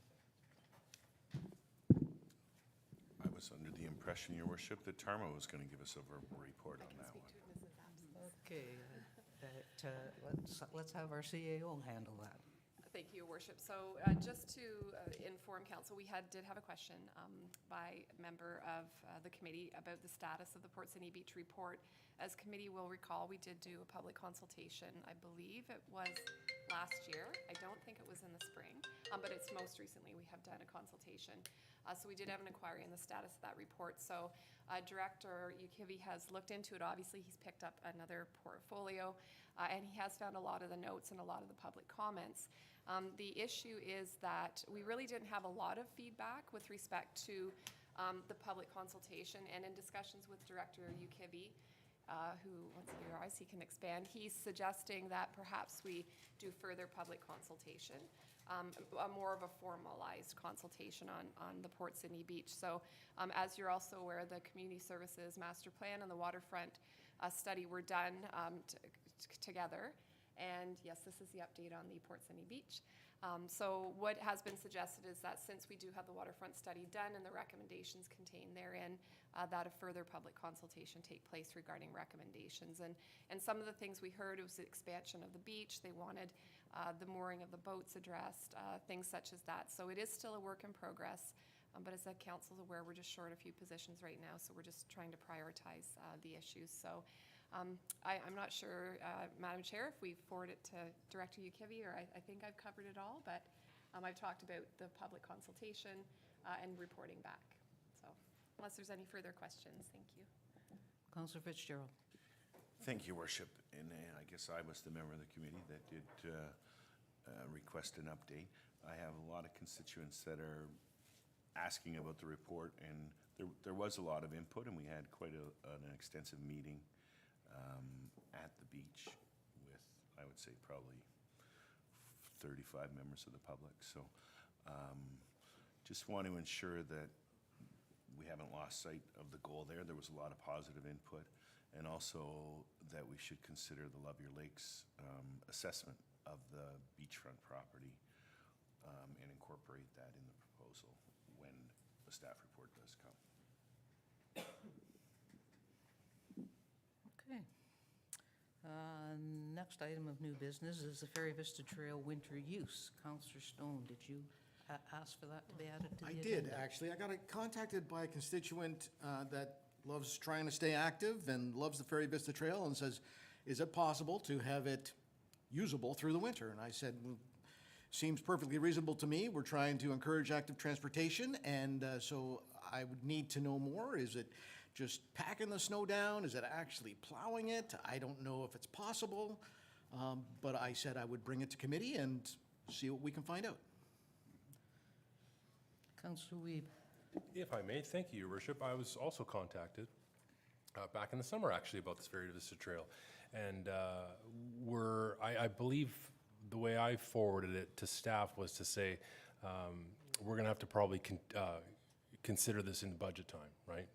This is going to be an idea of, once we get closer to the budget season, which is kind of fast approaching, what would it cost to plow it? Because my correspondence was to have it plowed.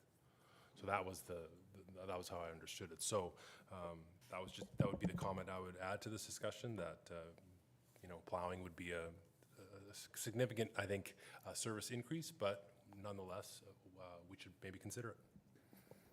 I as well had an inquiry about Hunters Bay Trail, although I think it was even 2 winters ago, and I think I got the answer then, but I'm going to turn it over to Tarmo to give us the answer why we don't plow either one of those trails. Thank you, Your Worship, and no, I don't have all the answers. So with respect to the trail plowing, we right now do not have the capacity to plow trails in general, for one reason, and that's that the plowing equipment can't get down those trails that we actually have. So even just this morning in discussions with our parks team, the plows, if they were to go down, they're very, very heavy equipment. They would, even the sidewalk plows are heavy. They would go down this trail, and if you can picture it being stuck somewhere in the middle of the woods, and then we would have to get some kind of heavy equipment in along the trail to get the plow unstuck. So we don't have that right now.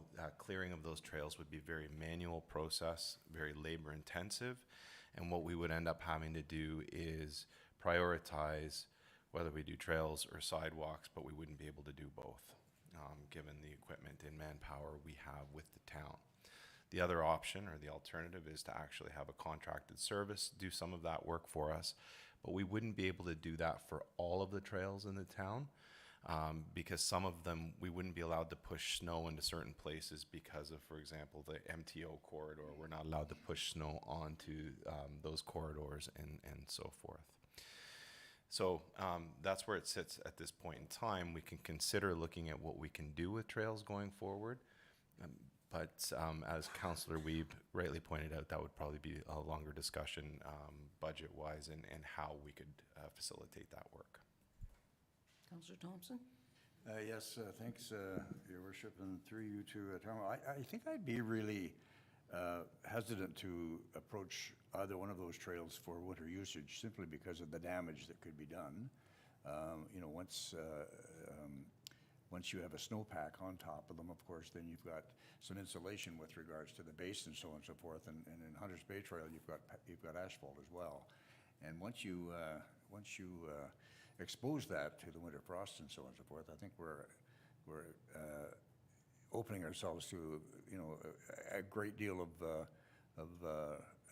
correction and rebuilding and stuff like that in any one of those trails. I totally agree with the thoughts of active transportation and so on and so forth.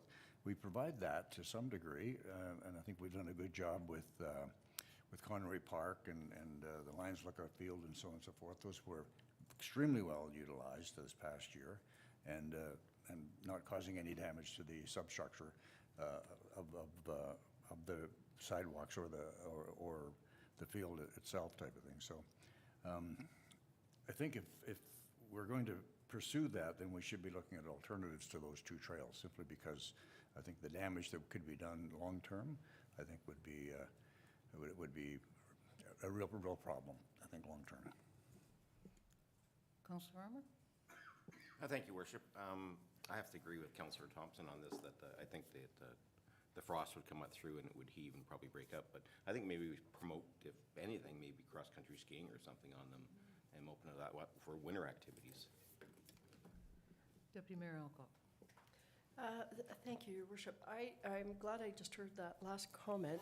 I don't disagree with Councillor Thompson, although I don't know. And I'm hearing it's obviously really costly. But I have two questions. I thought during the height of COVID, we did something with Hunters Bay Trail. I thought we opened it up or something in the winter. Maybe not. Okay, so we didn't do that.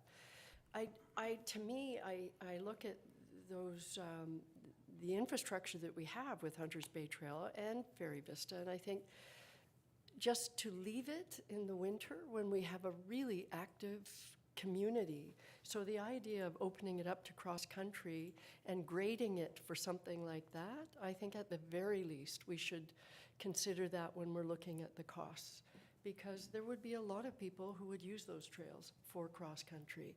And I don't think you'd need to do the same type of snow plowing or have heavy equipment on it. And I don't know about the structure. I think, Councillor Thompson, that if it's a cross-country trail, it's not nearly as damaging. Being a regular walker of Hunters Bay Trail, I don't think it would lend itself to cross-country skiing. It has some really steep slopes and some steep drop-offs. I do know that people walk dogs through the winter without it being plowed. People snowshoe on it. And as I think Councillor Thompson mentioned, we do plow Conroy Park. And a great number of people use it for a walking trail, and it's, of course, basically in the bush too, so it's a good trail. But Councillor Withey and then Councillor Weeb. Thank you, Worship. I tend to agree with everything that's being said. I just wanted to add that if there is some sort of winter maintenance coming up that involved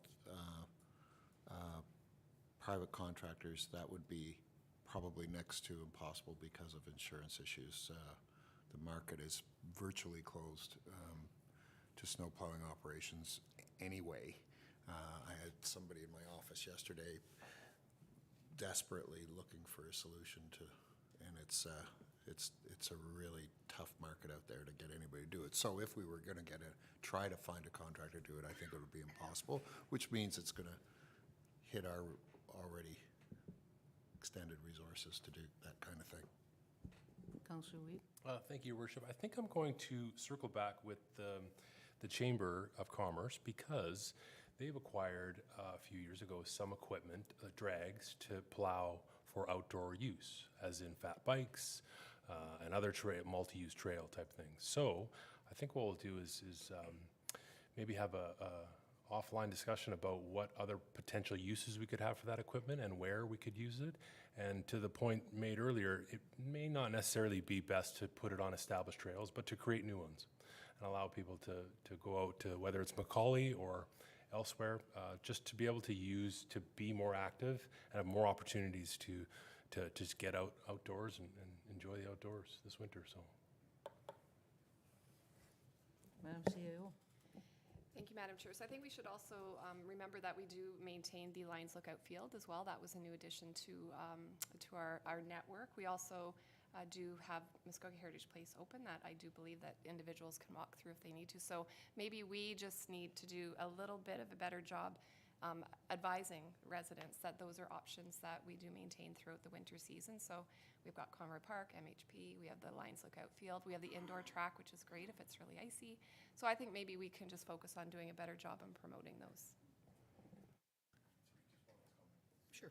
just one last comment to that, and I'm recalling back to the discussion I had with the resident, and that was that they were hoping to be able to walk to town to run errands, right? So not just for recreation, but to have some arteries opened up to use, not just for a vehicle, but to use whether it's snowshoeing or just by foot. So anyway, thanks for that, CEO Corey.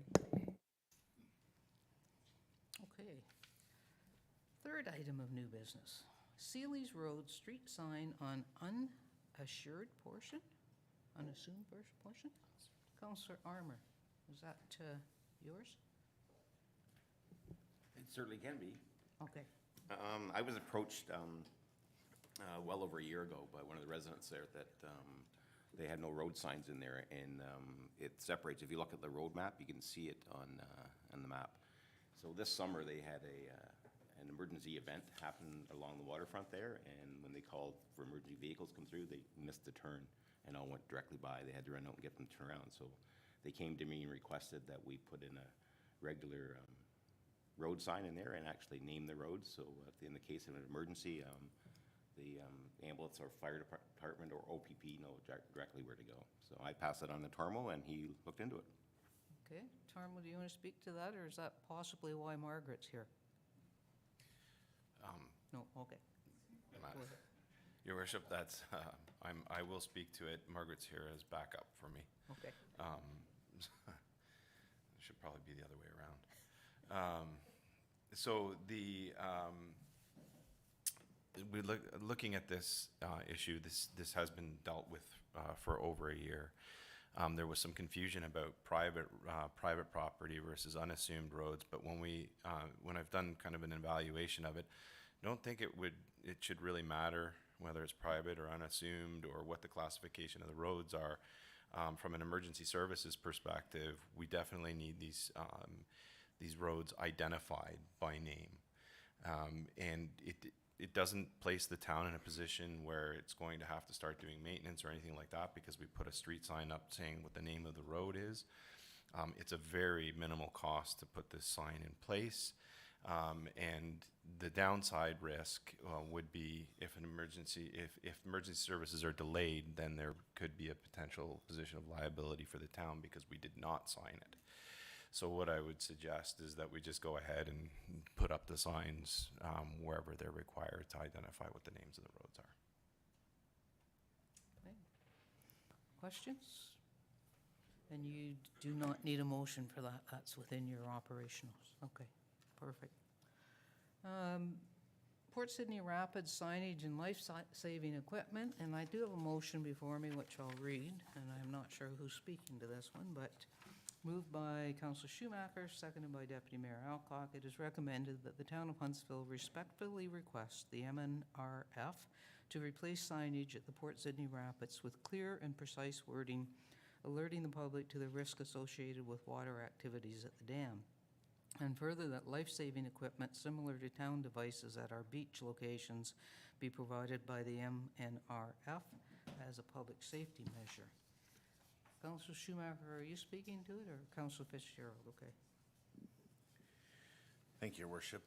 My tardiness this morning didn't allow me to sign that motion, but I've heard from several constituents and about the dangers, the amount of times they've had to rescue people from there, the lives we've lost there, and it is as simple as making people aware, I think, with signage that is very clear, stating about the dangers of swimming there, and life-saving devices. You know, the last incident there, 2 12-year-old boys saved a mother and 2 young boys from a very close call at the rapids. So I respectfully request that everyone support this, and hopefully we can have no more incidents there, because we've informed the public to the best of our ability. So, thank you. Mayor Alcock?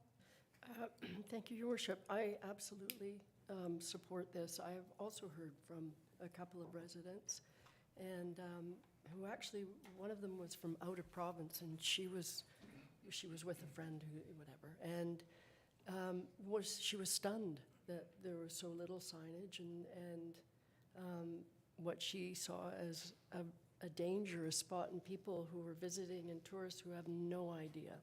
So it was exactly to your point, what you just said, Councillor Fitzgerald. I think this is a great idea. Councillor Stone? Putting this responsibility off onto the MNRF, is this going to take years and months and forever to happen? Is this something that we should just do ourselves and get it done? I believe it's their property, so I think it's their responsibility.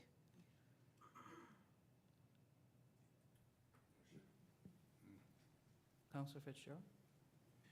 Thank you. I did some groundwork before I brought this proposal forward, and it's the responsibility of the MNRF. We have no ability to do that. I think we may have the ability to touch base with the minister, who has had the opportunity to swim in those falls, and maybe move this along. Councillor Withey? Thank you. I won't belabor it. That was kind of my question too. Maybe a quick call to Graydon. We'll get this going, I'm sure. He's pretty responsive. We'll, if council's in favor of the resolution, we will have the resolution forwarded along with a letter to the MNRF, and we'll make sure that our MPP here is copied on it. See if, maybe even ask for a response from the motion. All in favor? That carries. Speed tracking devices. I have a motion moved by Councillor Schumacher, seconded by Councillor Armour. It is recommended that the town of Huntsville request the District of Muskoka to work in conjunction with the town to install speed tracking devices on the following roads to determine if a speed reduction is warranted. Muskoka Road 10 and South Mary Lake Road in the Port Sydney Village area, and Clearwater Lake Road. Councillor Fitzgerald, I'm guessing this is your request. Thank you, Your Worship. I used to get calls about roads. Now I get calls about people driving erratically on roads. It used to be 80-20% for road repairs. Now it's for erratic driving on the roads. So I've seen it firsthand. People passing 3 or 4 cars on a solid line at over 100 kilometers an hour. Tarmo was setting up speed tracking device on number 10, and the first vehicle that went by was 29 kilometers over the speed limit, I think Tarmo alluded to. So I've just had so many calls and seen so many incidents where we've got to get a control of the situation. So I figured this was the best way to make the district aware, because they're both district roads, that there's an issue, and have the data to support a request if it is warranted through the data collected to reduce the speed and have some more enforcement. So, all for keeping our community safe. Councillor Schumacher? Again, thank you, Your Worship, and yes, I've brought this forward to our CAO and Director Ukivi as well. I've had residents email me, come through your DM and Facebook on all kinds of avenues, and it's all over the Facebook pages and social media that it is a problem. We did fix the lovely roads like South Mary Lake, and then it becomes a thoroughfare. So there is a concern, and as Councillor Fitzgerald alluded to, and Director Ukivi did mention, 79 kilometers an hour going into the VK Greer School zone just this morning. So it is quite an issue that is being prevalent down in that area. And Councillor Thompson? Yes, thanks, Your Worship. Jason has identified a couple of roads here, and these are two of many, I think, in the town of Huntsville. And Councillor Schumacher is right on the money when, you know, we've worked very hard at improving our roads, and then they become speedways type of thing, or an encouragement to if the speed limit is 60, well, we can easily do 80, and generally that's the case, I think. So I'm just thinking, maybe for the new council, maybe what they might consider in a budgetary issue is to maybe budget for several of these kind of speed suppression devices type of thing that we can move around, because you're right, you know, we get the two that you've mentioned, but also Muskoka Road 3, Haynes Road we heard about recently, I think from different people, and anytime we've you know, high floated a rural road and then put down the slurry seal, hey, it's pavement. No, it's not pavement, but it feels like it type of thing, right? So maybe the new budget or the new council could maybe look at budgeting for half a dozen of these kind of things, and they could be utilized on a you know, an ad hoc basis type of thing. Just a thought. Thank you. Councillor Withy? Thank you. I've, as in my travels recently, I've heard of this issue all over town. People are just speeding everywhere, and I don't get why. I mean, other than road conditions are nice to do that, I guess, but I would just, I mean, I use my cruise control wherever I am, even when I'm in school zone, so, I mean, I would encourage people to do that, but we got to get creative in this issue, because it's not safe out there at all. And with a young daughter who's trying to work to get her driver's license, I mean, I'm fearful about her safety as well as everyone else's. So it's everywhere. It's not just in these particular places. Councillor Armour? Thank you, Worship. I think really, I know reducing speeds, I'm all for that, and maybe putting up signs reminding people the speed they're traveling, but I think the only way to really control speed is through enforcement. Hit them in the pocketbook, and that usually slows people down, but unfortunately, we can't have police sitting on every corner and every street, but I'm all for doing something to try and help control speed around the area. All in favor of the resolution? That carries. Downtown Huntsville accessible parking and traffic flow. That is on our agenda from our deputation way back at 9 o'clock this morning.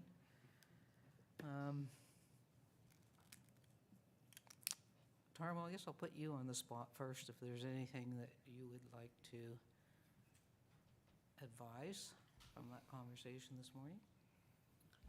Well, there are a lot of linked themes here, even coupled with the last agenda item as well. So in past council meetings, I've answered questions related to traffic flow in terms of actually developing an overall strategy for the town. So what that document looks like I'm not going to put a title forward, but some kind of a cohesive strategy to look at traffic safety as well as traffic flow at the same time, kind of keep it flowing, but keep it safe. So that would be part one to that. Having noticed, in my routes through town, yes, there's an issue right now after the Main Street reconstruction with traffic flow, for sure. It's got to do with timing of signals, and it runs basically from Highway 60 all the way through the Lawrence Street intersection, and we can see things backing up very, very quickly during busy periods.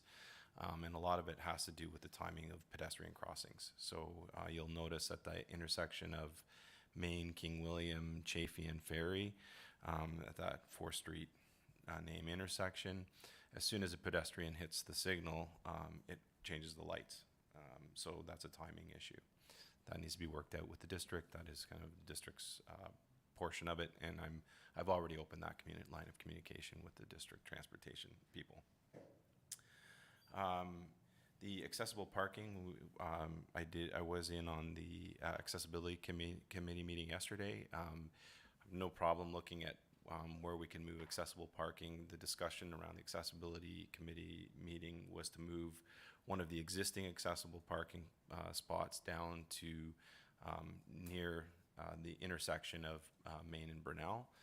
The discussion revolved around putting it kind of in front of what would be that little place by the lights in around that area.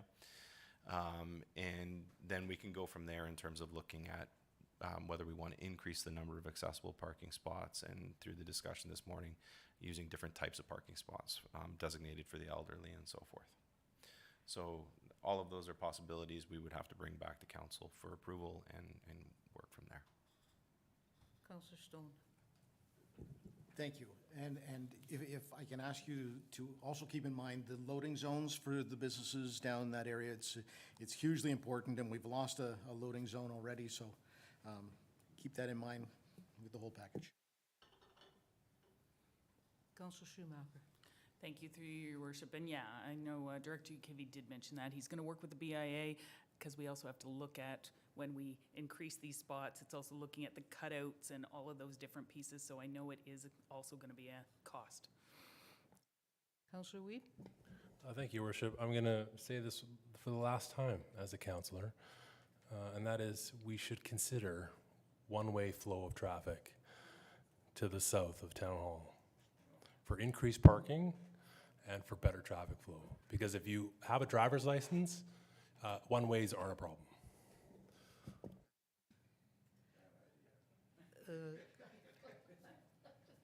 Darmo, I've been asked this a couple of times, and it goes with this conversation. We heard again this morning that the crosswalk that we put in should have been a stoplight.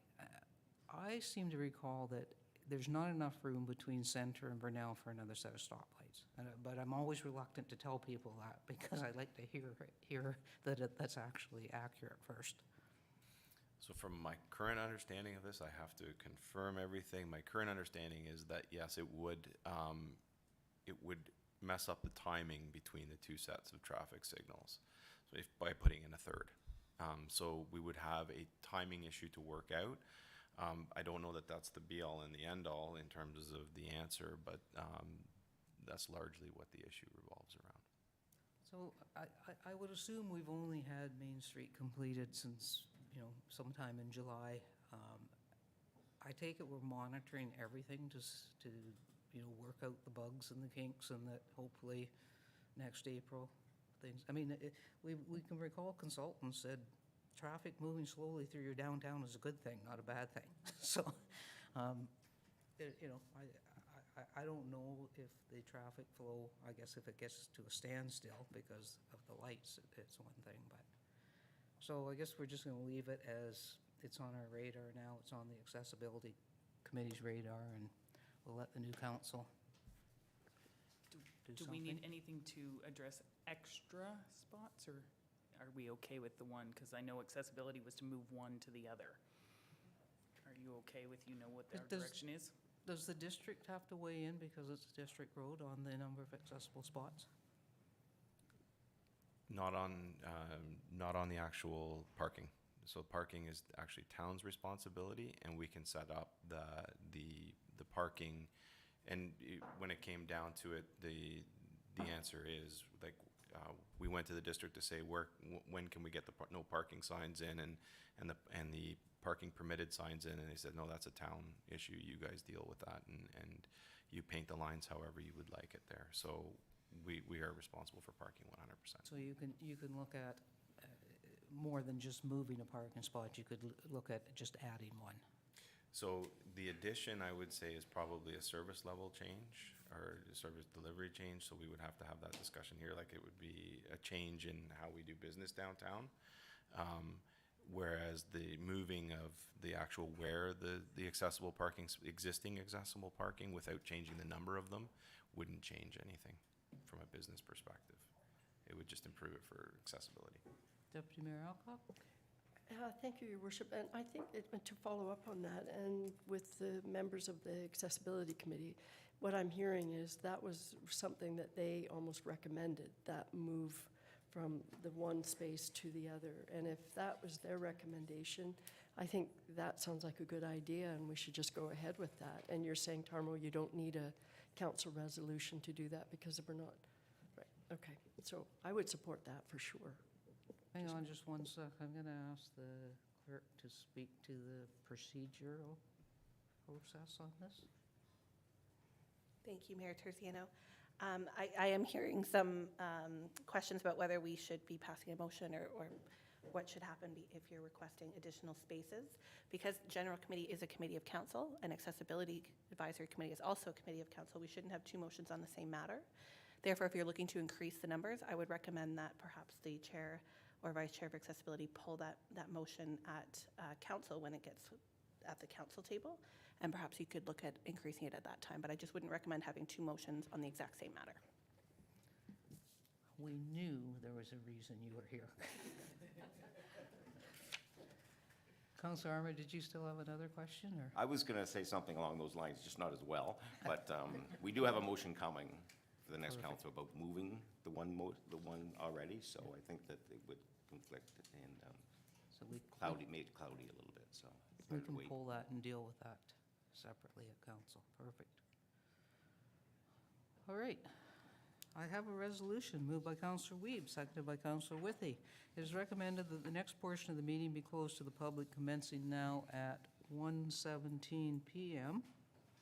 for the purpose of considering the following matters under the Municipal Act, Section 239(2), proposed or pending acquisition or disposition of land by the municipality or local board, and a position plan procedure, criteria, or instruction to be applied to any negotiations carried on or to be carried on by or on behalf of municipality or local board. Confidential report. Corp. 2022-27. All in favor? That carries.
Okay, we're back live, and I have a resolution moved by Deputy Mayor Alcock, seconded by Councillor Armour. It's recommended that staff be authorized to proceed with the direction provided in closed session regarding confidential report CAO 2022-27.